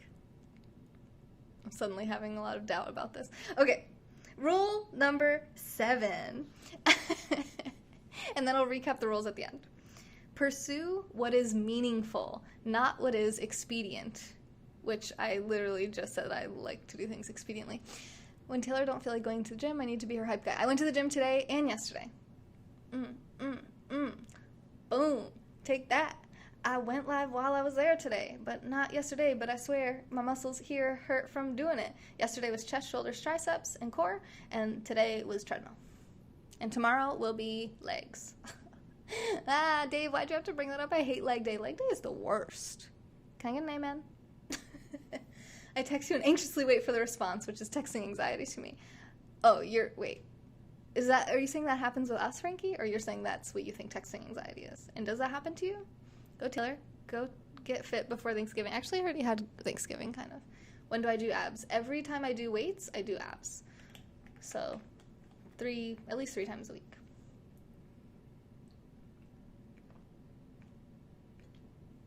Hey, Sarah. Thank you for being over on YouTube. I appreciate that. Tomorrow is Survivor Day. Did you see Survivor actually tweeted out that tomorrow's challenge they're going to have to choose between immunity and breakfast. It does not happen to me, and that's what I think it is. Okay, cool. That was making me feel a little bit anxious that you have anxiety. I was having empathetic anxiety for someone who wasn't even having anxiety. Elbows and toes days are the worst. Oh, no, but ear day. What about ear day? That's the worst. Leg day kills. Yeah, Dave, you should be sorry. Dexjuice.com. Make up for it. Just kidding. Okay. Pursue what is meaningful, not what is expedient. This is what I said we were going to talk about earlier, which is Stoicism versus Epicureanism. Epicureanism is YOLO. You only live once. We could die tomorrow. The apocalypse is coming. Stick it to the man. I mean, okay, stick it to the man has nothing to do with Epicureanism, but it's this concept of don't worry about the future. Don't worry about the consequences.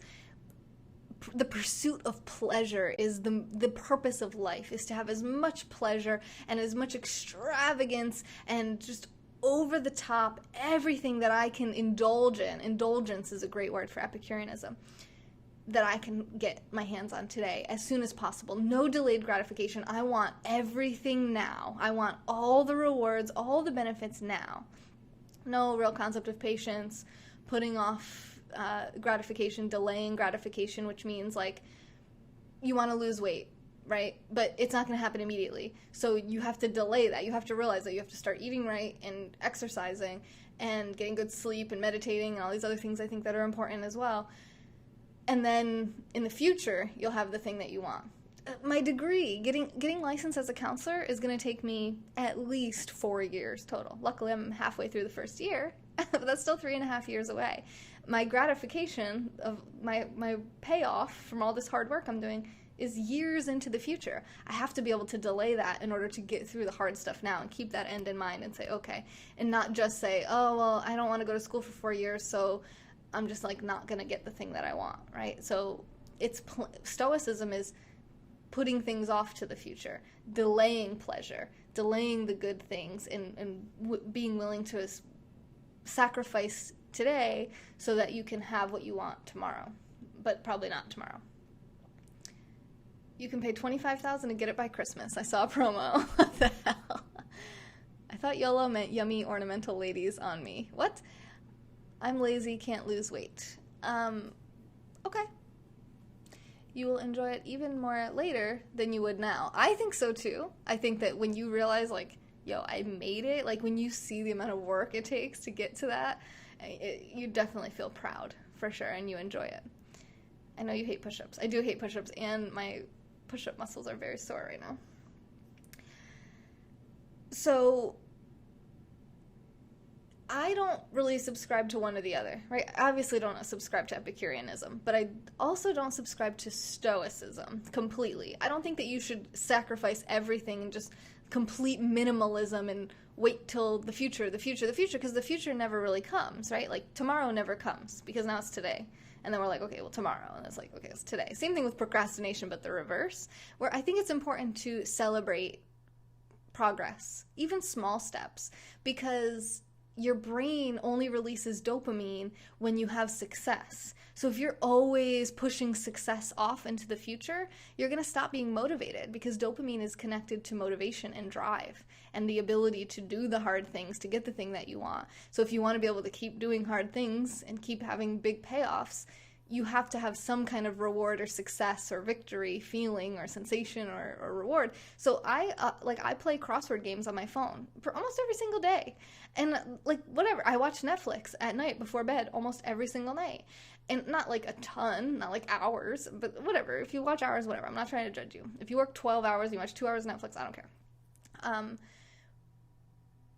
But it's not about like watching Netflix all day or playing crosswords on my phone all day or, or working all day and just grinding out and then falling asleep. I think that there is some element of balance. And I do think the reality is you have to work harder than you play. It's work hard, play hard, but work at least a little bit harder than you play, because if it's in an equal balance, if you play just as hard as you work, then your work is kind of like gone already that day, and then you have to like keep doing that your whole life, and eventually you're going to get old, or you're going to get hurt, or you're going to get sick, or you're going to have a baby, and you're not going to be able to work as hard, and then you're going to still want to play, and you're not going to be able to, so it's like work harder than you play. Okay?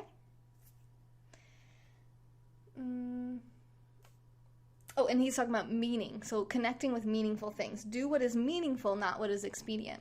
So there's okay, Mark, there's a book that I recommended in the link here on YouTube, which is for a book called Lost Connections by Johann Hari. And so he said I usually watch Next Juice before bed. Yay! Is that a hairdryer? That's actually a cash cannon. So if we get to 25,000 super hearts, which we might have, and I was not paying attention. No, we're at 16,000. If we get to 25,000 super hearts, I will shoot that cash cannon off. These bubbles keep jumping in my comments. Are they leaving and coming back in? They're playing with the revolving door. So meaningful connections, that's pretty much the whole point of that book, Lost Connections. It's a book about anxiety and depression, more so depression, I would say, than anxiety, but what causes these things. And what he thinks, it's lost connections. It's that people have lost connection with nature, with meaningful relationships, with meaningful values, like intrinsic values versus extrinsic values, with meaningful work. So if you feel like your work isn't meaningful, like you're not actually making a difference in the world and nobody would care if you were here today, gone tomorrow, these things lead to depression and maybe even suicidal tendencies and maybe anxiety. So reconnecting with these things can be very powerful. So search for meaning more so than like what's the quickest payoff. Because if there's meaning to it, you're gonna do that extra mile. You're gonna work harder. It's gonna give you more joy and more fulfillment and contentment than something that's more trivial. So my ex used to work in a bottles and cans factory or something, and it was like, he said that it was cans for soda and beer, and he hated working there so much because he believes that soda and beer are just like destroying people's lives, making them fat, destroying their relationships, taking away all their ability to reach any type of goal. And he's just like, oh my god, he said he couldn't do it. Like, I don't know how long he worked there, but it was just like, eventually, okay, this is too much. I can't just keep creating and supporting this industry that I despise and is the opposite of my values, you know? So you want to have work that's consistent with your values and something you find meaningful. I wouldn't mind making less money but having a more meaningful job. Are you male or female?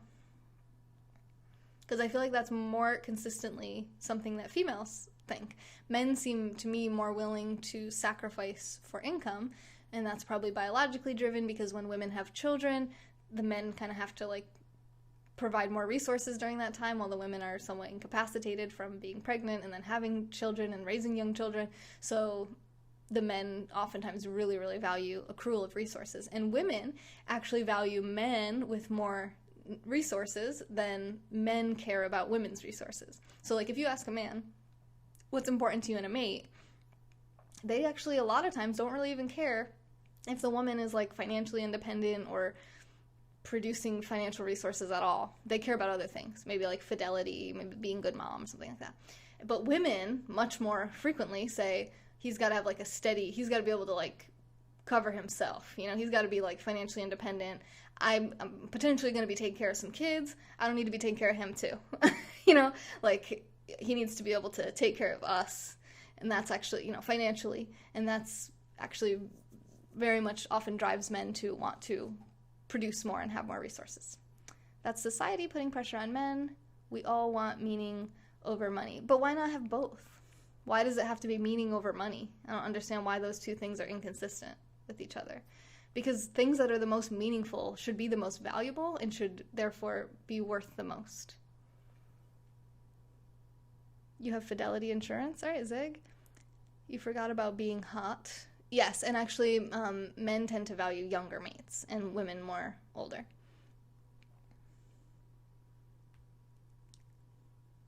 I lost my connection to my battery because Taylor drained it. I'm sorry. Shut up, Todd. You don't have to shut up, Todd. Money is the root to all evil. Money is the root of all evil. I disagree. I think that money is just a storage of energy. When did hot mean younger? If you ask men, there's studies that ask either maybe they show them pictures or something, or what age range would be like ideal for you. Men typically tend to like younger women, and women typically like to date and be intimate with older men. Not necessarily like significantly younger or older, but relatively to themselves. And, I mean, if that's not been your experience, then you're more the exception than the generalization. And these, again, are not, there's exceptions to everything. Yes, I know, Ziggy, I'm super hot. No cougar was involved in this study. Trump is a billionaire, and look how happy he is. But what does happiness have to do with meaning? Do you think that what Trump does is very meaningful? Money does not bring happiness, just gives you more options in life. Right, it gives you more freedom, and I would say more opportunities to have happiness, potentially. It's really hard when you have no financial resources to be happy. We don't even know if Trump is happy. Yeah, we don't know him. I certainly don't know anything about him, so I know he wrote a book and had a bunch of real estate. Okay. So now we'll get into rule number 8. Tell the truth, or at least don't lie. And I think this is important too with yourself. To be honest with yourself first, even before you worry about being honest with other people, which is a lot of fun, I think. But I've been on an honesty kick since I read this chapter. So this is one of the 2 chapters I really liked. I really liked chapter 5, or rule 5, about don't let your kids do anything that you don't like, that makes you dislike them, because you're trying to teach them social skills. And then also this rule, number 8, so these are the 2 out of the 12 that I actually really like. 1 out of 6 ain't bad. And it's about being honest. And I've been on this honesty kick ever since then, which is why I'm like, hey, if you want me to tell you about your social skills, just ask and I'll let you know what I think. And that's because right now I'm really enjoying being honest with people and not being worried about, oh, well, this might make them not want to support me financially. Because that is oftentimes a motive. When you're in business, we want to keep our customers happy. We want to say the right thing. We want to say what people want us to say, what people want to hear, more so than maybe what we really think, because we want to make sure that we can close the sale. We can close the deal. But that's important to be aware of. What are your true motives? I hear people all the time say, I just want to help people. I just want to help people. That's all that matters to me. Again, like I said earlier, that's bull crap. That is bull crap. That is the only thing that's important to you. Yeah, I want to help people too. But the reality is that helping people makes, and even saying I want to help people, makes me feel good about myself. And that's how we all are. That's why altruism feels good, because we feel like, oh, I'm such a good person. It builds our ego. It builds our pride. It builds our self-esteem, our concepts of ourselves, that we are good people in the world. Thank you, Reddy. So it's not just that you want to help people, right? You want to feel good about yourself. You want to feel good. You want to be happy. And helping other people makes you feel that way. So it's not like you aren't benefiting. Because I hear, I confronted Pat about this on my broadcast not too long ago, just a few nights ago, where I was like, he's like, that's all I care about. I know I'm never going to be happy, but, all I care about is other people's happiness. I'm like, well, when you feel, and then he admitted, he said, okay, yeah, when I see that I made somebody laugh or smile or made them feel good, they tell me that I made them feel good, he's like, it does make me feel good. Even if it's for a short period of time, I do benefit from it, Having talent and creativity helps self-esteem as well, okay? I just want to help people. I'm people. Money helps you travel to the beach, and beaches make me happy. Oh, beaches make me happy too. You are not living in the right state for beach living, though. So examine your motives, your intentions, your reactions, your behaviors, and be honest about them with yourself and others. Philanthropy is the highest form of selfishness, perhaps. I don't know. I don't know how you would rank it or not rank it, but I go to the beach Thursday. Yay! That's very awesome. Very fun. Yeah, being honest. A lot of us aren't really honest about, like what I said earlier. I want people to like me. A lot of people won't say that, although it's probably true for most everyone. Bobby McNasty, he wants people to like him. He's gonna say he doesn't give an F, but people like him, blah, blah, blah. Bull crap. We all want people to like us. Anyway, sorry. Hi, Bobby, what's up? Rule number 9, which I mentioned briefly, but I do want to talk about the value of listening to. So this says, assume that the person you're listening to might know something you don't. That's rule number 9.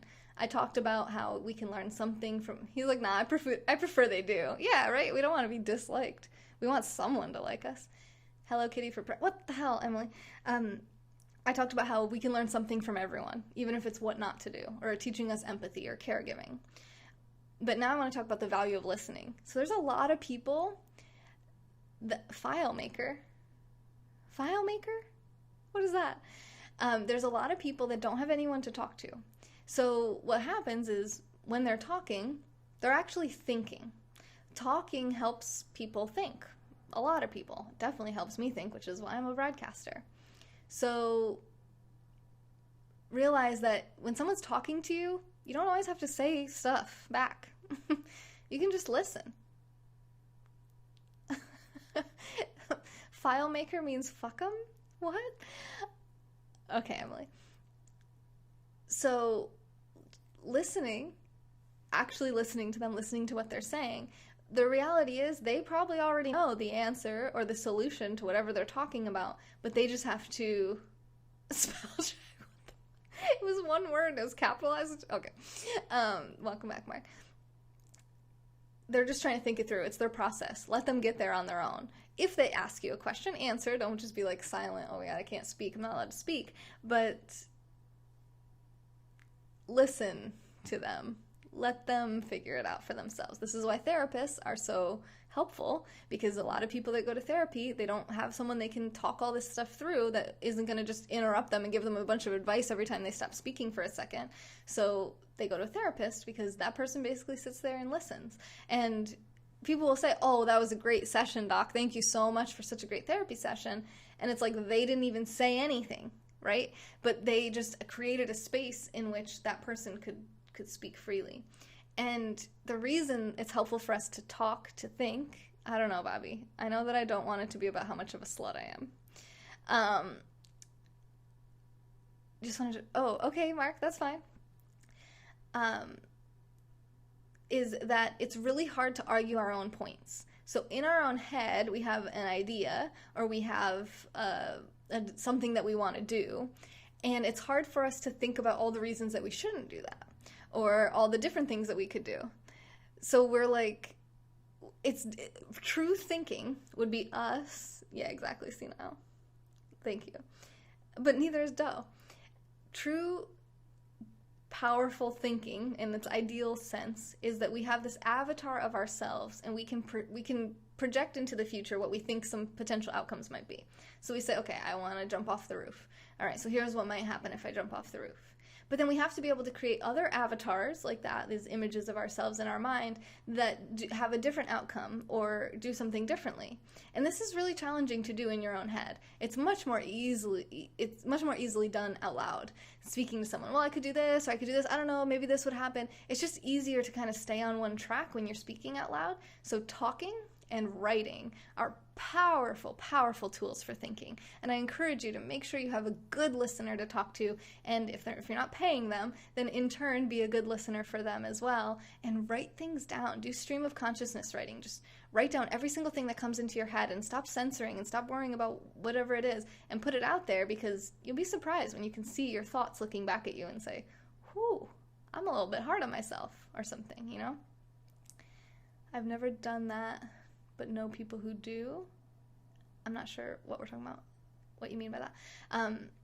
But another thing is that that person that you're talking to represents society, generally. They represent someone who has morals and ideas, and they can kind of tell what's like stupid and what's not stupid, and what's smart and what's a good idea and what's not. So as we talk to them, we're kind of already filtering it through what we think they think, right? How they might react to it. Okay, I'll check it in 1 second.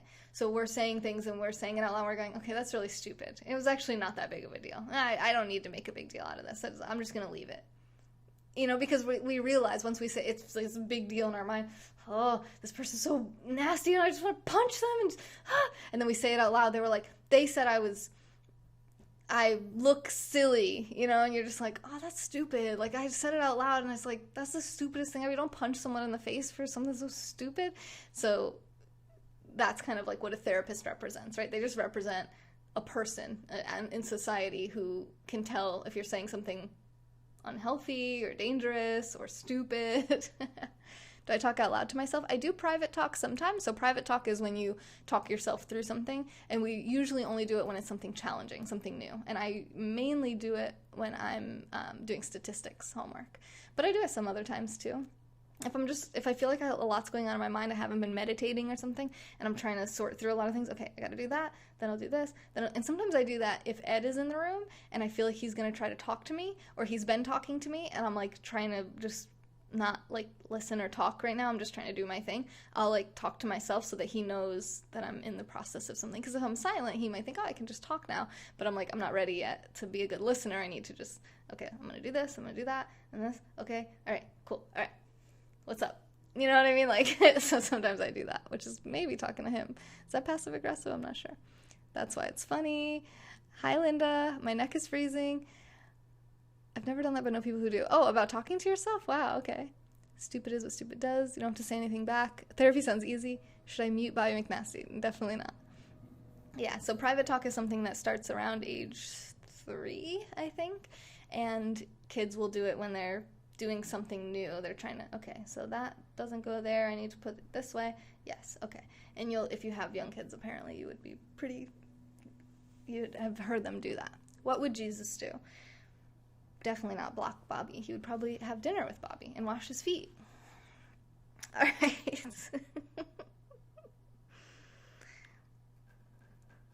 I think that was everything for 9. Value of listening. Yep. Okay, we only have 3 more rules, and I wrote very little bits about these, so that's good. Wash his feet, Danny. Wash his feet. Number 10. Be precise in your speech. I thought that... Private talk did sound a little naughty. I thought that this was going to be a really good chapter where he gives tips on speaking skills, about not filling silences, about filtering what you say before you say it, being comfortable with silence, not saying and ah and or and all these filler words. And I don't even remember what that chapter was about, honestly. I don't remember learning anything interesting from it, so I just wrote down to recommend that you go to Toastmasters. Look up Toastmasters International near you, and you'll probably have a local chapter where you can go learn about proper speaking skills and giving speeches, and also not only giving formal speeches and talks, but also like a TED Talk, but also how to engage in improvisational small talk. So whatever the topic is, they'll throw a random topic out there and then pick people randomly in the crowd. That's not really a crowd, right? It's a meeting of a small group of people. And they'll say, okay, Frankie, what did you think? It's not necessarily what did you think about the weather. I didn't have anything prepared for this, but they'll give you some type of topic about something. Oh, hey, I just went to Hawaii last week. Frankie, what do you think? Like, what would you say to this? So Frankie then has to he has to come up with something to say to someone who says that to him. It's something, and he has to talk for, I think, 2 minutes or 3 minutes, or maybe it's just 1 minute. I don't know. It's between 1 and 3 minutes. And the idea is to get you to be able to say more than, oh, that's cool. Oh, nice. I've always wanted to go to Hawaii. You can say things that you've heard about it, or you can talk about a trip that you had before that was really cool, or you can you're making this up, right? This is improv, so it's not a real situation. But you could be like, oh yeah, I remember that you told me that you were taking that time off. How was everything? I guess if you ask a question in a conversational aspect, that's good to keep the conversation going. But in Toastmasters, in that sense, they're just trying to teach you how to talk about something that you weren't prepared for. So you practice prepared speaking and you practice improvisational speaking, and it really improves your speaking skills. I know it did with me, and they give constructive feedback, and everyone's there for the same goal and purpose. It's, I think, like maybe $6 a month or something to be a member of it, 2 meetings a month. Really, really cool group. I recommend that everybody go, whether you're a public speaker or not. And if you're looking for a way to meet people in your area, boom, there's going to be some people there from your area, so go meet them. Number 11, rule 11, do not bother children when they are skateboarding. This is about the importance of taking risks to become competent. So when kids are learning how to skateboard, they get kind of effed up. They get hurt. They do crazy stuff. They're like grinding on the railings and whatever else. So institutions and buildings have started to put what they call skate stoppers, like these like metal intermittent posts down the railings so that they can't skateboard on them anymore, and building things that are not skateboardable, and hooligans, you stop that. Now, part of this is liability, part of this is legal, right? We don't want someone to get hurt on our property because we could be liable for it. At the same time, we just can't handle people getting hurt, doing crazy things. Like on TikTok, I see these people doing, what do they call it, free running or parkour or whatever. They're like jumping across these tall buildings from one roof to the other, and I'm like, oh my Lord, like anxiety. But if they want to do that, I mean, that feeling of doing it successfully and having that adrenaline rush and that close brush with death for them is, they enjoy that, and they're becoming really competent. It's making them TikTok famous or whatever. Yeah, don't get sued. So his thing is like, let people take risks and put themselves in danger if that's what they want, especially if they're in the pursuit of competence. If this is going to potentially help them to be stronger or better, like let's say MMA or some kind of boxing. Yeah, like they might break their nose. They're probably going to get cauliflower ear and get wrecked. But if that's what they want to do, and they can keep doing it, they're probably going to get a lot better than they were if someone was like, no, no, no, like, don't do it, it's too dangerous. You dig? Last one. Rule number 12. Pet a cat when you encounter one on the street. And this one, yes, live and let live. And this last one is really simple. It's about savoring the good things in life. It's about noticing the positive, noticing things to be grateful for, noticing when things go your way. And he uses cats as an example instead of dogs, because dogs are pretty likely to come up to you and say hi to you. But cats are, no, it's not code. Okay, Trump. Cats might ignore you. Cats might run away from you. Run away with you. Come on, cat, let's go. So if you see a cat on the street and you go, come here, kitty, kitty, kitty, it might be like, oh, fuck that, and it runs away. Or it might just look at you and be like, I'm a cat, like, I'm not moving, I'm gonna chill here and you're gonna leave me alone. Or, meow, or it might come over to you and it might sniff your hand and rub its head into your hand and roll on its back and just be like the coolest cat ever. And when cats do that, it's like so much more rewarding because you're like, yes, this cat likes me. I'm so like non-aggressive. I'm a cat whisperer. I'm the man. And it's just an example of something that's like, he says it kind of, cats are a good representation of life in general, because the world is kind of indifferent to you, right? It's not like the world is created to support you and like do everything great for you, and it's kind of just like it's there, and it might be good to you and it might run away from you, and it like the things you want might come easily, but they also might be like fleeting and you're chasing it down and trying to get it, and there's going to be pain and there's going to be bad things in the world. So a tip that he gave was, yeah, life is mysterious. A tip that he gave is to allot a certain amount of time each day to focus and talk about the things that bother you. So if you're dealing with grief, or you have a certain diagnosis or physical pain in your body or something, to give it focus and attention and talk about it, but not to let it dominate your whole life. So this is a good analogy, right? So by giving it its allotted time, however much time you think is reasonable, maybe an hour of the day, you're giving it its space. You're not in denial, right? Or avoidance, like, oh no, that doesn't exist, I'm not going to think about it. But you're also not like letting it consume your entire day, because it can destroy you. So having some balance there and looking at the good things. And it could be, so he talks a lot about his dog and dogs in general in that chapter as well, and how like, you can get this same kind of joy, like, oh, my dog is so like loving and nice. And today I had like, people were being kind of nasty, like 2 people in particular were just being like really freaking horrible about me, like saying some stuff, like some like knife in the heart kind of stuff, and I was just like, whoa, what's happening? Sorry. And intentionally just wanting to hate and hurt me. And it was like, I'm a little bit PMSing, so I'm a little bit sensitive, and I was just like, and my eyes were watering, and I wanted to stop live streaming, and like I was just like, for a little while. But then I was fine. Then I talked to some of my friends. My friends were all being really supportive, really nice. I posted on Instagram. People were being really nice over there. And then Ed and one of his kids came home. And I don't know if Ed told him to like be really nice to me or something. I don't know. But the kid comes running into the house, like jumps over the couch. He's like, I'm here. And he like hugs me. We're just hugging. And Ed comes over and hugs me and him. And we're in the sandwich. And he's just like, yay. He's so happy. He's like, don't stop hugging me. Like, he's just being so loving. He's like in my face and letting me like kiss him and snuggle him and just, oh, it was so awesome. And it was so the opposite of that, right? It just like boosted my spirits from here to infinity, and it was like the best feeling ever.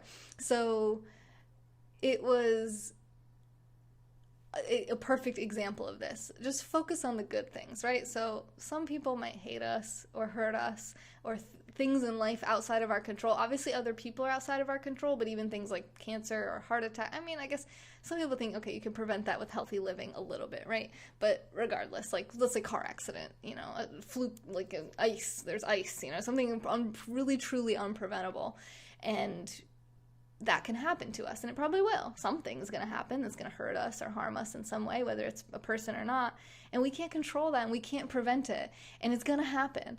But good things are going to happen too, and a lot of that stuff we can't control or prevent, right? It just happens. These good things happen. So make sure that you give that its space and its energy and its attention and time, because that's gonna help to keep you uplifted. So that's the last book recommendation I had. This is the book that I was just reviewing. I saw somebody ask 12 Rules for Life, An Antidote to Chaos by Jordan Peterson. But one last book I want to leave you guys with that is one of my favorite books of all time is called Positivity by Barbara Fredrickson, and I put the link to my review. My review on that book is only a minute and a half long, I think, and it's in the description here on YouTube in the description of this video. So if you're on Periscope, you might need to jump over to YouTube to see that link. Again, it's only a minute long. You can put it on double speed on YouTube and watch it in 30 seconds. And it's a great book. I highly recommend that you get it. And all my book reviews that I remember, I put a link to the book where you can buy the book if you want yourself on eBay. So there's that. And I know I missed a lot of comments, but this broadcast was supposed to be 2 hours long, and it's 2 hours and 20 minutes. Thank you, Peter. I appreciate that. Wow, that was a well-timed comment. I actually read it. Thank you. And you were the top contributor of Super Hearts with 12,000, which I really, really, really appreciate so much. Thank you, Mark. Thank you, Shara, Joey Giggles, Eunice, Dream Energy, Mark Gage. Thank you guys all for the Super Hearts. Thank you so much to everyone who supports on the website, nextjuice.com/support. The link is in the profile. I was just having kind of a moment before this broadcast where I was like, whoa, like, we haven't been getting a lot of Super Hearts. We haven't been getting a lot of sponsorships on the website. And it's a little bit like, it's pushing me out of my comfort zone. So just let me know what I can do to bring more value to you guys. I'm trying to read more books, do more book reviews. I'm trying to share more valuable content from the schooling that I'm getting. Whatever I can do to earn some support, I'm happy to do that. So just let me know what you guys like, and I'll try to make sure I do that. Thank you guys for supporting and making this broadcast and this whole channel possible. I hope that you'll subscribe on YouTube and follow on Periscope. I go live on Periscope every single day, 7 days a week, for 3 hours a day, and I have for almost 3 years straight now. Bobby McNasty wants booty dancing, but will he actually pay for it? Bye, G. You too, Jerry. Oh, did I look like I was flipping you guys off? I was just itching myself. Hi, Laura. Bye, I love you too, Sarah. Oh my god, yes. Was it an orange cat, Sarah? Because I feel like orange cats are the best. Like Garfield, right? Van Gogh! Thank you for the Super Hearts. Good Christmas parade broadcast earlier. I love how someone was like, my daughter saw you and was like, hey, it's Santa. Hi, Bjorn. I'm just signing off. It's good to see you. Bye, Sonam, Matt, Emily, Linda, Danny, Laura, Frankie, Rhodey, everyone. Hey, she's had me blocked for a long time, so don't ask me. I think like a year now, so I can't help you there, Bobby. You would give me $20 for booty dancing? Don't pretend like it's for Bobby. It's for booty dancing. Yeah, I don't even have a booty. I don't even think I can successfully booty dance. I appreciate you too, Jerry. I love you too, Emily. Ah. Okay, yeah, send me a picture of your cat. Sarah's sending me a picture of her cat, and that is code. Oh, she blocked him too. I don't know. This has been a moment in time with Taylor. And I hope to see you guys on the next juice. My next broadcast tomorrow will be about goal setting if I don't go live from the gym, which I probably won't because I'm doing leg day. I'm Googling booty dancing. You just have to believe in yourself.